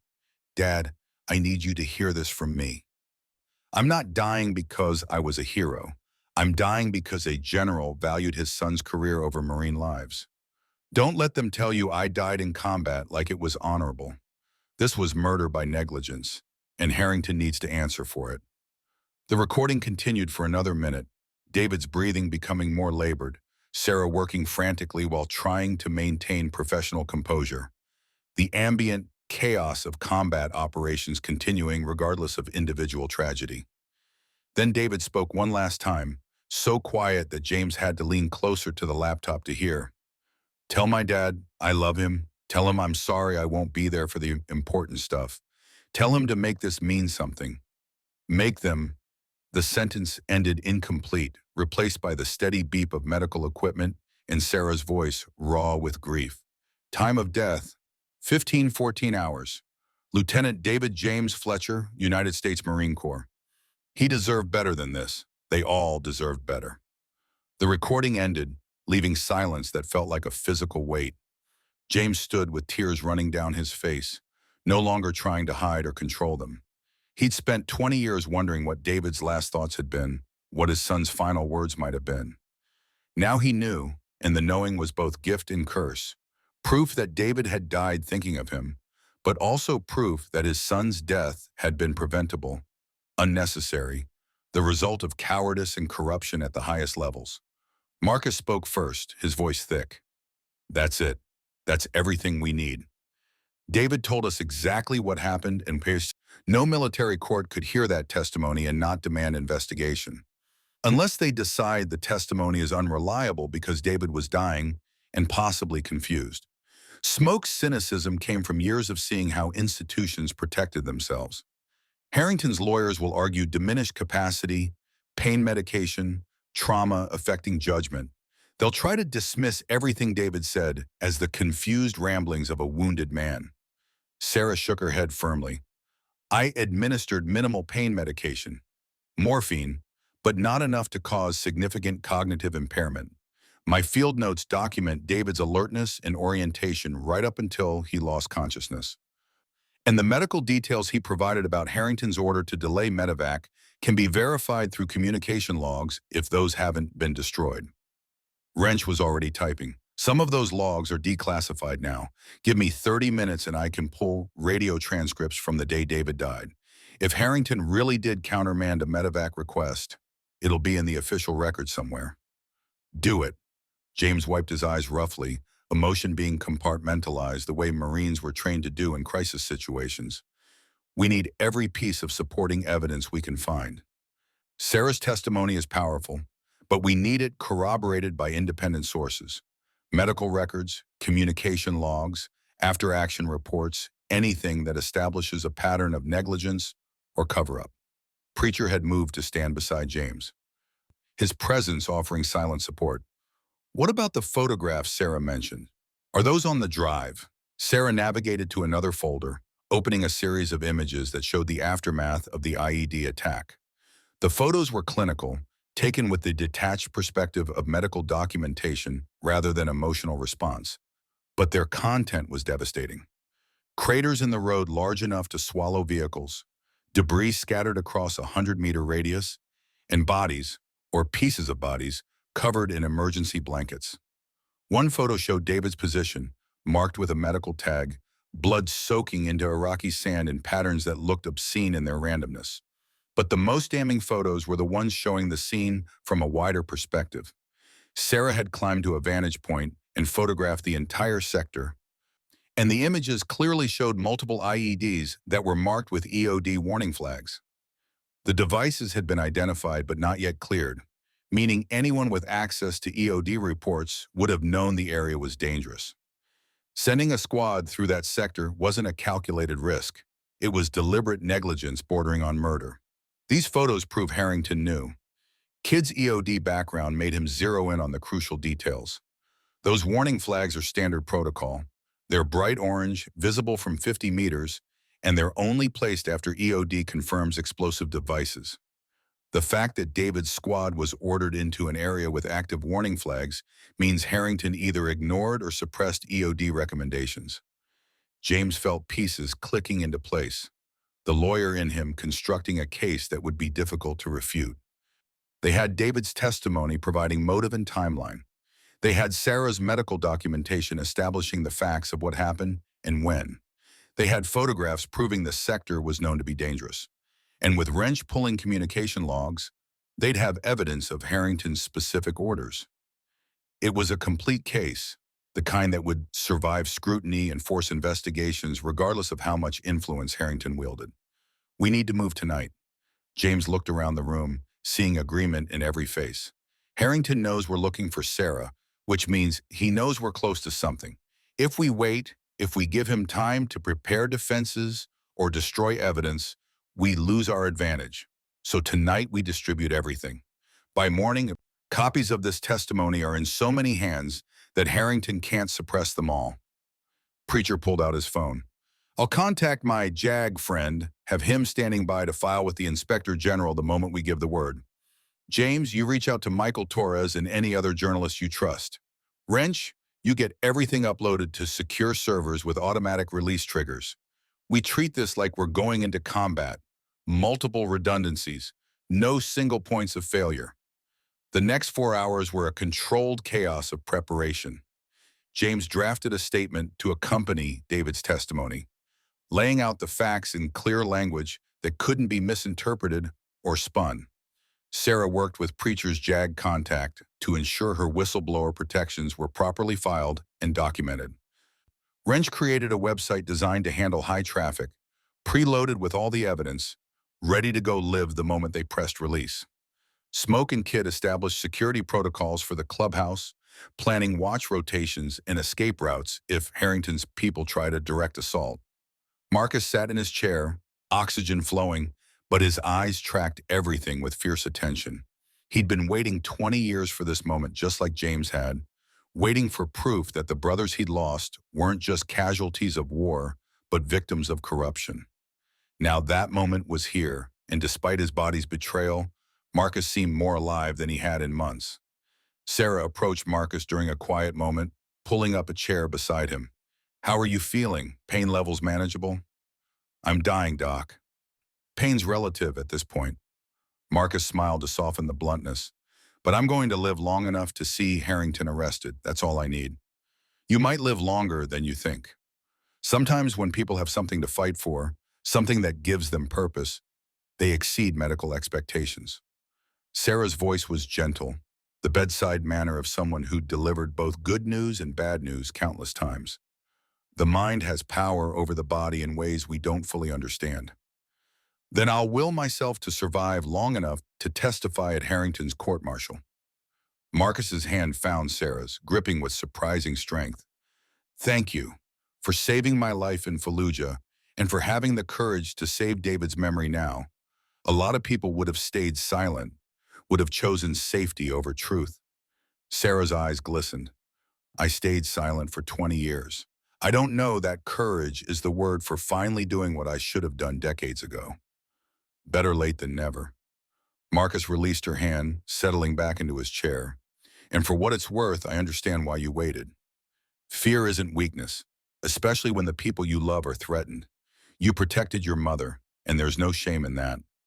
Twilight descended over Flagstaff, the winter sun setting early and painting the sky in shades of gold and crimson. James stood outside the clubhouse, phone pressed to his ear, talking to Michael Torres for the third time that day. The retired war correspondent had been skeptical at first, had heard too many stories about military misconduct that turned out to be exaggerated or false. But after James played him excerpts from David's testimony, after he explained the supporting evidence they'd compiled, Torres's skepticism had transformed into barely controlled excitement. This is Pulitzer-level reporting, James.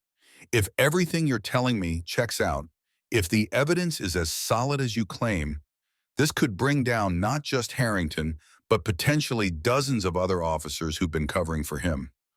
Torres' voice crackled with the energy of a journalist who'd found the story of a lifetime. I can have my team ready to publish by tomorrow afternoon. We'll coordinate with the Inspector General filing so everything hits simultaneously. Official channels and public pressure both coming down at once. What about blowback? Harrington has friends in high places. He'll try to spin this as a vindictive father making false accusations. James watched the sun disappear below the horizon, darkness creeping across the landscape like a physical presence. We need the story framed correctly from the start, need the focus on David's testimony and the evidence rather than on personalities. Leave that to me. I've been doing this for 30 years. I know how to construct a narrative that's bulletproof. Torres paused, and James could hear typing in the background. But I need you to understand something. Once this goes public, once David's testimony is out there, you can't take it back. Your son's final moments become public property. People will analyze every word. Conspiracy theorists will claim it's fake. Trolls will say terrible things. Are you prepared for that?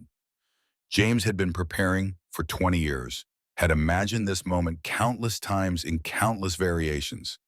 He'd weighed the cost of privacy against the value of truth, had balanced his own grief against the needs of other families who'd lost loved ones to military negligence. The answer had never been in doubt. My son asked me to make his death mean something.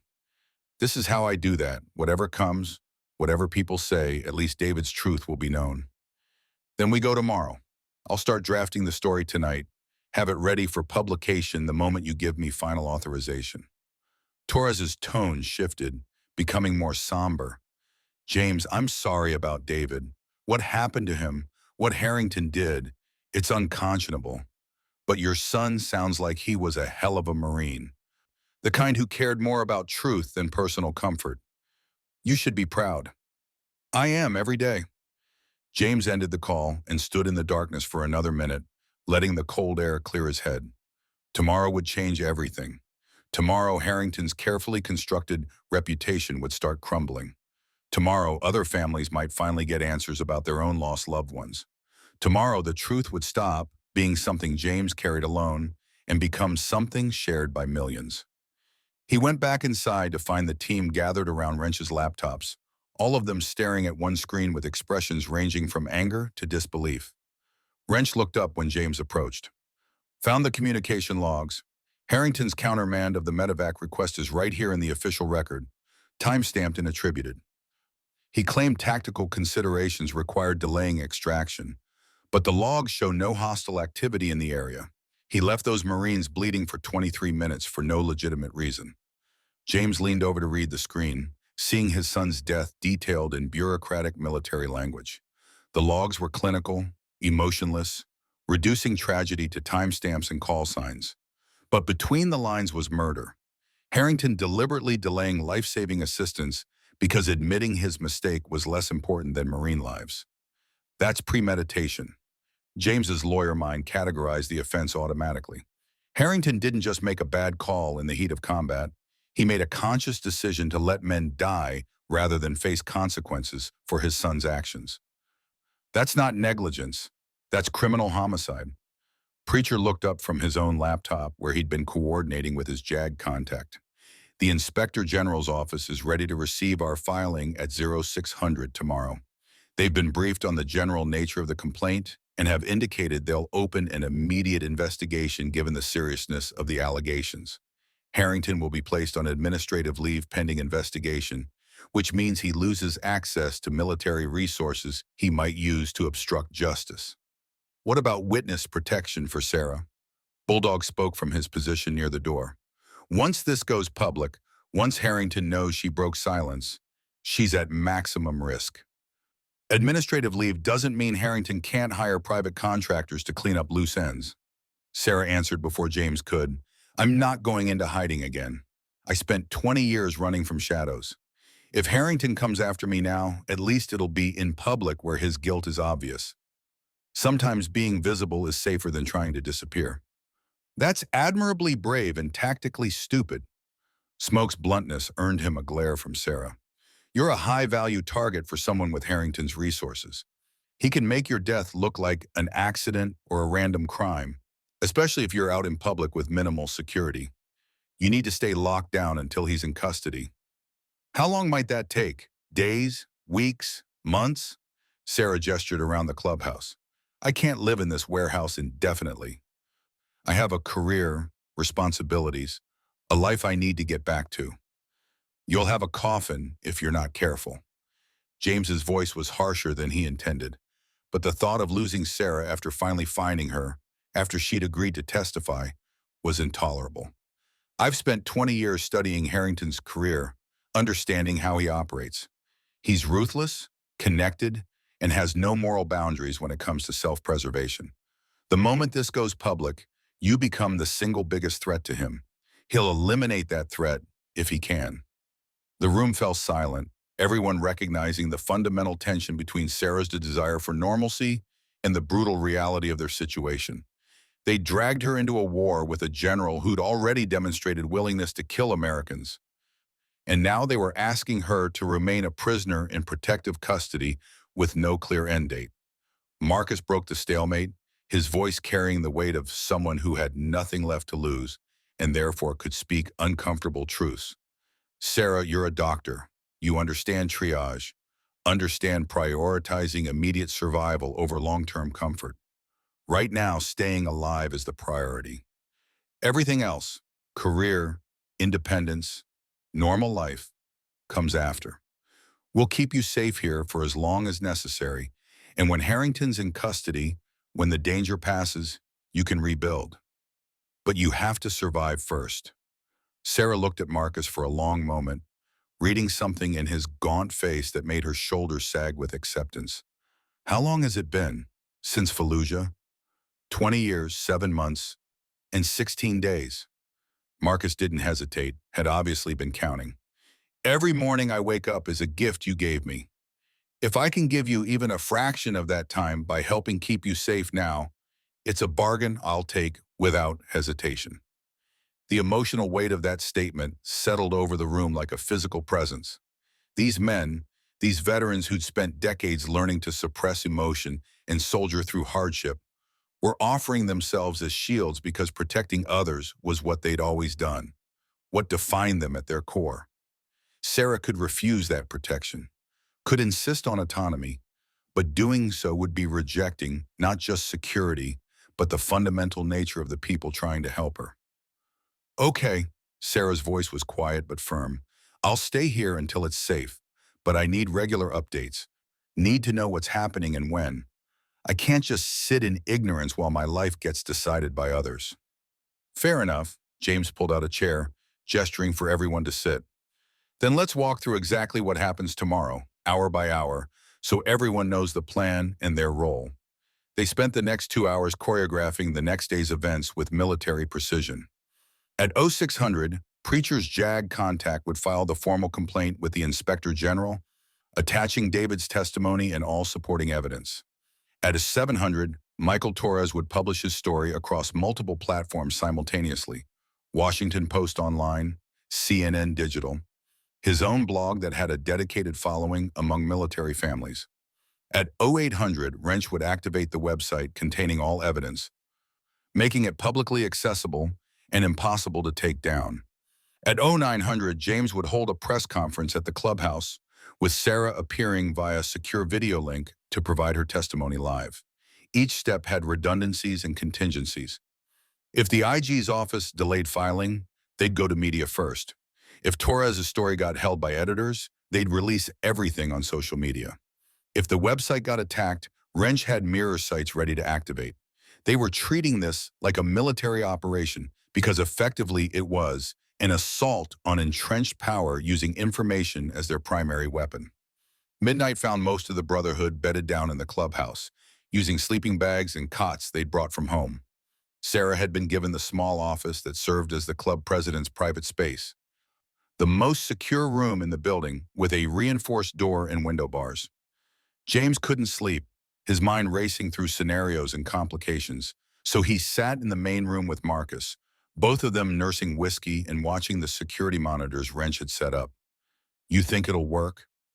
Marcus's question was quiet, meant for James alone. "It has to, because if it doesn't, if Harrington skates on this, then David died for nothing and we've accomplished nothing except putting Sarah in danger." James took a long drink, feeling the burn. "But yeah, I think it works. We have too much evidence, too many independent sources, too much public platform. Harrington can't suppress all of it. He'll try, though. That's his nature." Marcus stared at the monitors, watching empty streets illuminated by streetlights. "Men like him don't accept defeat. They fight until the end, using every resource and connection, burning bridges and relationships if that's what it takes to survive. Then we make sure his survival isn't possible. We make sure the truth is so widespread, so undeniable, that no amount of influence can contain it." James felt the weight of David's oin tags under his shirt, the metal cool against his skin. "My son asked me to make his death mean something. Tomorrow I finally do that." They sat in comfortable silence, two old soldiers waiting for a battle they couldn't avoid and weren't sure they'd survive. Outside, Flagstaff slept, unaware that tomorrow would bring revelations that would shake military leadership and perhaps change how America thought about accountability for its generals. Inside the clubhouse, evidence lay ready to deploy, a weapon more powerful than any firearm. Dawn came cold and clear, the winter sun rising over Arizona mountains with indifferent beauty. James was already awake, had been for hours, making final preparations and running through mental checklists. Sarah emerged from the office looking as tired as he felt, her medical training helping her function on minimal sleep, but unable to hide the strain in her eyes. "Ready?" James asked, though he knew the answer. Nobody was ever truly ready for the moment when secrets became public, when comfortable lies gave way to uncomfortable truths. "No, but we're doing it anyway." Sarah moved to where Wrench sat surrounded by laptops. "Show me how the video link works for the press conference. I want to test it before we go live." Preacher came over, phone in hand. "Jag confirms the filing went through at 0600 exactly. The IG's office has received the complete evidence package and opened case file number 2024-11157. Harrington will be notified within the hour that he's under investigation." "Torres?" James looked at Smoke, who'd been monitoring news feeds. "Story went live 17 minutes ago. It's already trending on social media. #Justice for David is the top hashtag nationally." Torres's headline was perfect. "Marine's deathbed testimony reveals general's cover-up of Iraq war crimes." He included audio excerpts in some of the photos. "It's devastating." Smoke turned his laptop so James could see the article, complete with photo of David in uniform looking young and idealistic and doomed. James read the first few paragraphs, seeing his son's story told with the journalistic clarity and impact Torres had promised. The comments section was already filling with outrage and demands for justice. Hundreds of people who'd never met David but recognized his death as symptomatic of larger problems in military leadership. This was what James had wanted. Public attention so intense that Harrington couldn't make it disappear through backroom deals. Website activation in 3 minutes. Wrench's fingers flew across keyboards. Everything's uploaded and ready. Once we flip the switch, the complete evidence package becomes permanently accessible. I've also set up automated backups to international servers. Even if Harrington somehow gets a U.S. court order to take it down, foreign mirrors will keep it available. The room held its collective breath as Wrench counted down the final seconds. Then he pressed enter, and somewhere in cyberspace, truth became public property. The website loaded instantly, clean and professional. David's photo at the top above the title. The Fallujah Files, Evidence of Command Negligence in Cover-Up.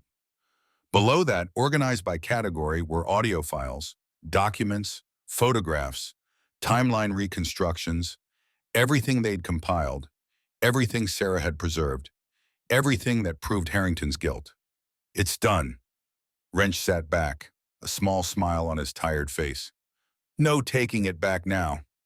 James's phone began ringing immediately, reporters requesting interviews, veterans he'd served with expressing support, strangers offering condolences for David.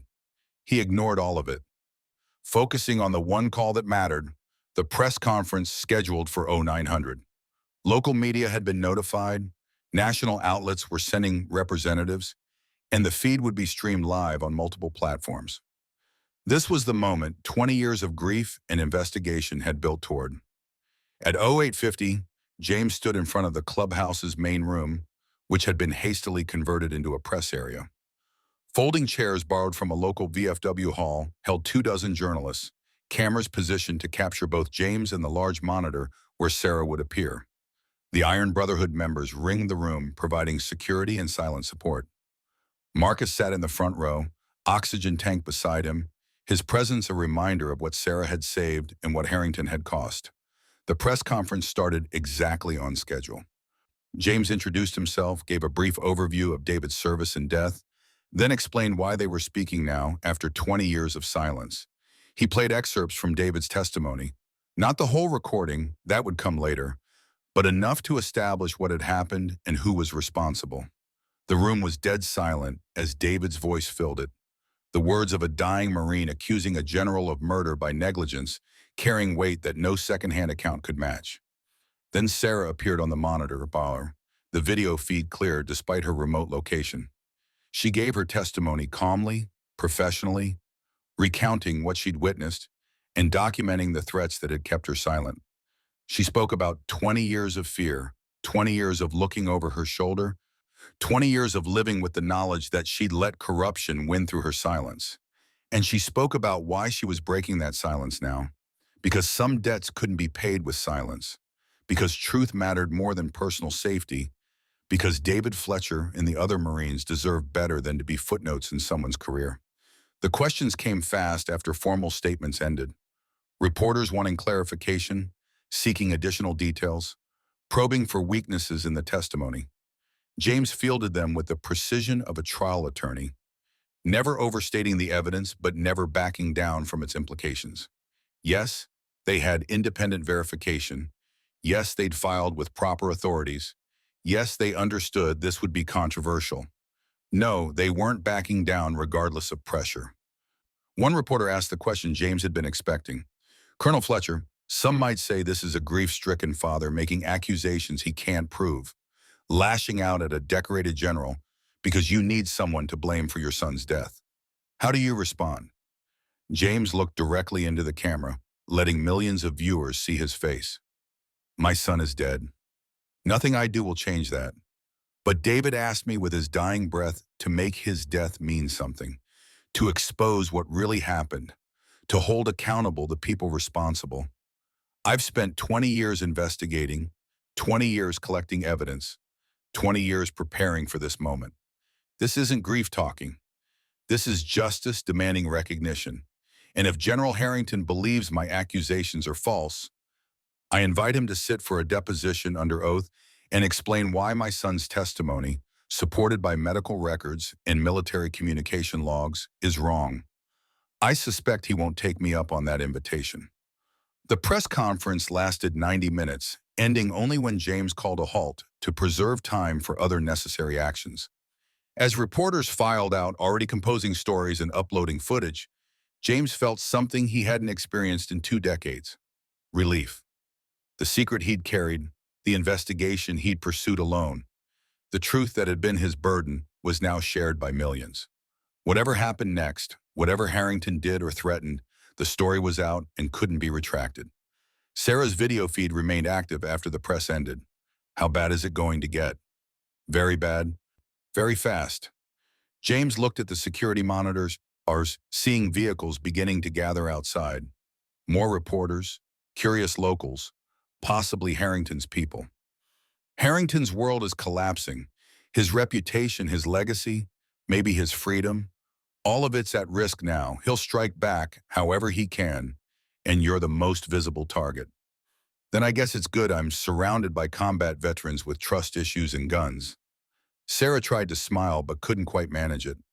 James, thank you for finding me, for giving me the courage to finally do this, for making sure David's testimony wasn't buried forever.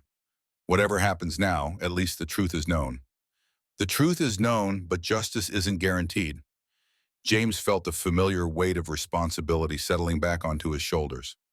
We've won the first battle. Now we have to win the war. The next 48 hours were a blur of media attention, official responses, and escalating pressure. The Inspector General's office announced a full investigation into Harrington's conduct during the Fallujah campaign. The Pentagon issued carefully worded statements about taking allegations seriously while reminding everyone that Harrington was entitled to due process. Veterans organizations split between supporting calls for accountability and defending a decorated officer. Political figures weighed in, some demanding immediate court-martial, others warning against rushing to judgment. And through it all, Harrington remained silent, his lawyers issuing statements that called David's testimony the confused final moments of a traumatized young man and suggested James was exploiting his son's death for attention. The strategy was predictable: attack credibility, sow doubt, delay investigations until public attention moved elsewhere. But James had anticipated this, had prepared counters to every defense Harrington might offer. Each time Harrington's lawyers claimed evidence was unreliable, Wrench released additional documentation supporting the original testimony. Each time they suggested James was acting from grief rather than facts, Sarah gave another interview demonstrating the systematic nature of the cover-up. Each time they tried to position Harrington as the victim of a vindictive family, other veterans came forward with their own stories of Harrington's negligence and corruption. On the third day after going public, the news James had been waiting for finally arrived.